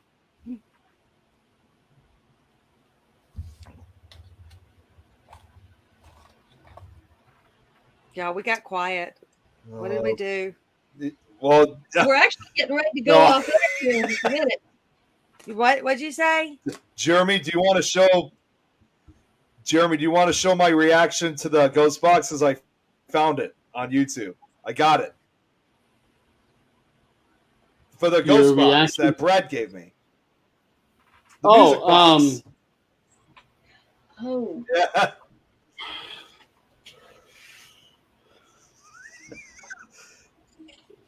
Yeah. Oh my God. My only ability is to bring up new cockroach information for Nick. There you go. That's Brad's superpower. I'm good. I'm good. you know, I'd love to know who in the hell typed my name on this shit. The See, I'm not the only one saying it. Ooh, you're in trouble. You said the S word. If I can even, wait a minute, what? You I'll said the S practice and word. get better. I like to help Oh, dead spirits just want to be heard. That's exactly right. Mhm. Exactly right. yep. I came across some people. We're gonna fix And this shit. they were trying to recreate some stuff, but it was just so disrespectful. I mean, it was like it was before the investigation ever began, and they were doing it trying to be funny. But me personally, I was sitting there thinking, this is kind of extremely disrespectful. And I'm not trying to talk bad about anyone because everybody has their own things, but I couldn't do that. There's so many different ways, and then there's some things you just don't, unless you're like on live doing readings, you just don't do that on camera. You don't. No. Well, and this was like during. I mean, I'm all for doing enactments to, get the activity, but sometimes we forget spirits are not our puppets. We are there, like she said, we're there to listen to them and learn from them. They're not our puppets to do. I mean, heck, my kids don't listen to me and do what I want them to do when they're supposed to do it. So why would I think a spirit would? But I mean, I witnessed it for the first time in a long time within the past. I'm going to just say in the past 3 months. We'll just go back that far. And it hurt my feelings so bad. Just felt so bad for them. And they won't interact with people like that. They won't. Now, if I'm dealing with a jerk, I might start provoking and doing some other stuff. I mean, putting them back in their spot because they're a jerk. But I mean, you don't know up front if you're dealing with a jerk or not. Yep. Sorry, I got a little on tangent there. Okay, guys. Early morning. You're going to show the thing? Oh, I thought you were going to show it because, again, I'm having We're issues waiting on from you, my Jeremy. side, apparently. We're just talking, waiting on you. So we can go to bed. Well, it is. So my reaction if Nick got his thing, we'll show that and then we'll close out the show. Yeah, we are. Go to exact. Well, just go about maybe 10 seconds. Go to 13:30 on the video. So that'll be just. Right I don't have reaction. the full video. I don't have the full video on here. I would have to go back to my laptop, back to my computer. Oh, I thought it was. Oh, I thought that was YouTube. Weren't you on YouTube for that? Or? No, the one that I had, I cut out that specific thing from the video for this. Oh, okay. All right, then I will. Yeah. Okay, I did something before, so let's try this. Let's try this again. Okay. Hopefully, this does work. We'll try that. If it doesn't work, then just give me the timestamp, and we'll do it next week. How's that? Sounds good. Okay, I'm gonna switch back because I had to switch back to my headphones. So, now let me know if you guys can hear this time. Oh wait! Oh wait! Oh. I think so. Brad. I think so. Now you guys can hear that, right? Yes. Could you guys? Okay. All right. And this one here that I got. Oh my God! Is this what I think it is? It is. Oh my God! Yep. Speaking of new paranormal cool.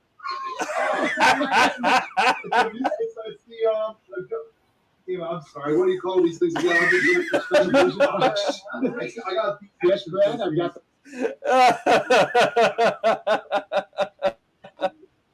I was so overwhelmed I couldn't even think of the name of the music box.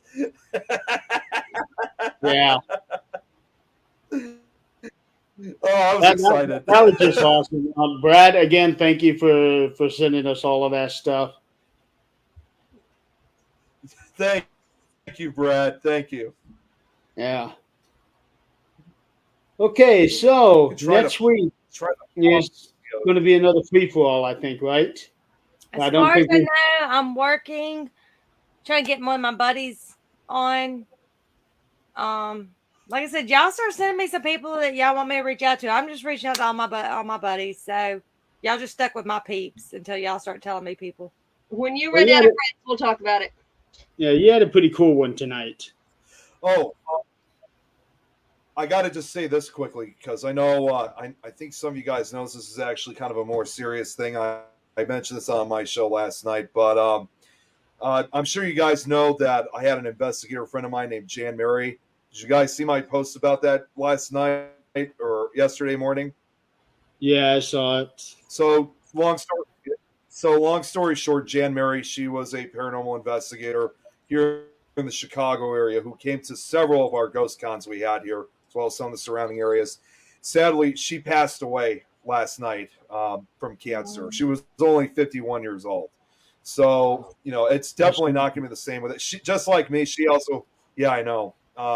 Just like, with me, she had a huge sense of humor. She was a lot of fun.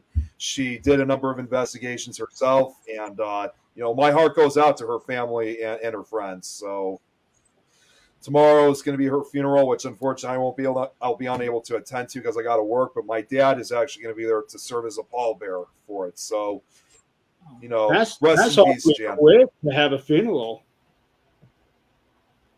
I know. Probably. I didn't even realize it was that quick.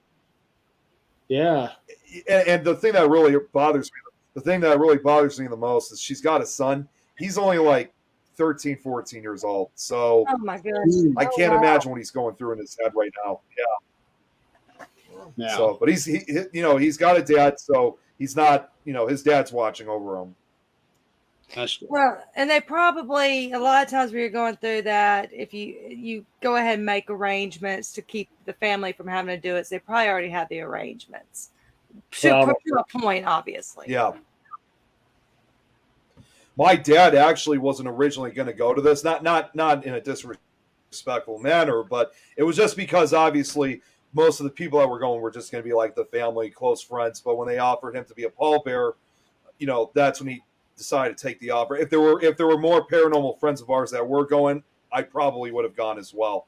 So, and as usual, I'm going to be actually doing as I always do with investigators who pass, I'm going to be making a special music post tomorrow afternoon for her honor. So that way we as an entire paranormal community can kind of, more together. It's that same song I always use, Nothing Else Matters by Metallica. That's just basically the song I've chose for many of them. So in my book, it's the closest we as a paranormal community can basically kind of have like an online funeral for that deceased investigator. And Nick, how close is she from you? Like, how far away is the graveside? That I'm not sure of. We've never even been to her house. She did actually come up. Like close enough that I would say she's probably only about me. Go ahead. I'm sorry. Go ahead. Sorry. Go ahead. No, you go ahead, Eileen. No, like close enough that you can go and do your own thing at the graveside after work at all, or another day. It may have to wait another day because, and I even told my parents, say I can call off work and go if you guys need me over there. But they said because again, since it was mostly just going to be the family and friends, once I heard that no other, paranormal brothers and sisters were going out to this, I thought, as much as I wanted to go, it was kind of more of a private funeral, if anything. Because again, my dad's only going because he's been asked to be a pallbearer for this. Gotcha.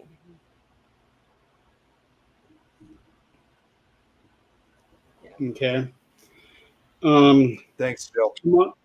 Tomorrow night we have on the 13th dimension we have Nat and Elliot from ACG with us, and let me tell you this: Yep. these two are the coolest cats. They are. You guys are going to They are want to awesome. see. And they're basically my neighbors. They only live They an are. hour south of me from Joliet. So yeah, they're literally my neighbors. So they are awesome.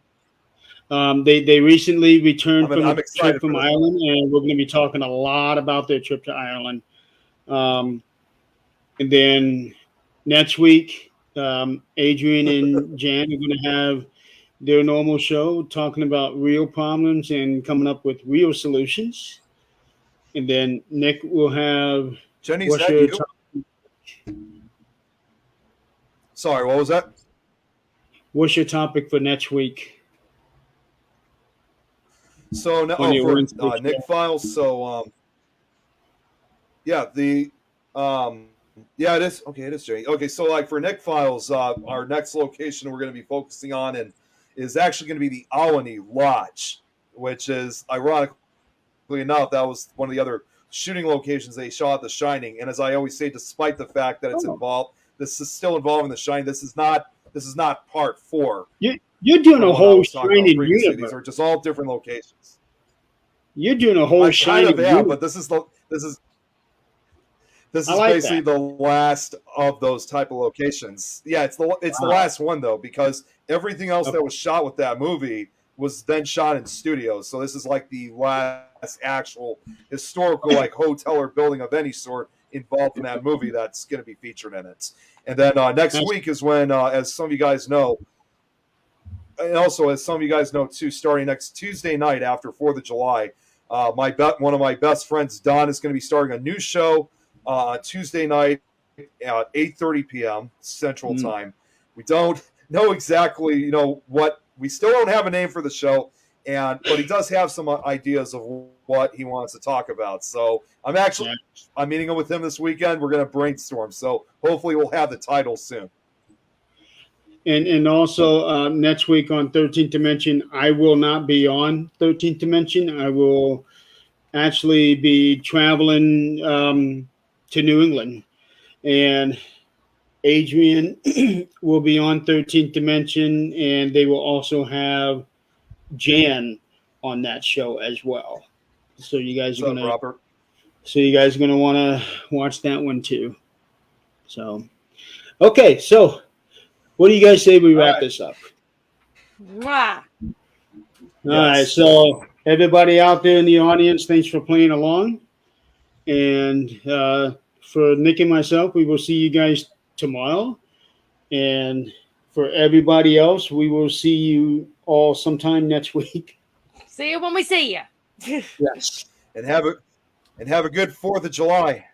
Yes, happy 4th of July, everybody. Stay roachy. Stay roachy. Yep. Good night, everybody. Night night. Good night, everybody.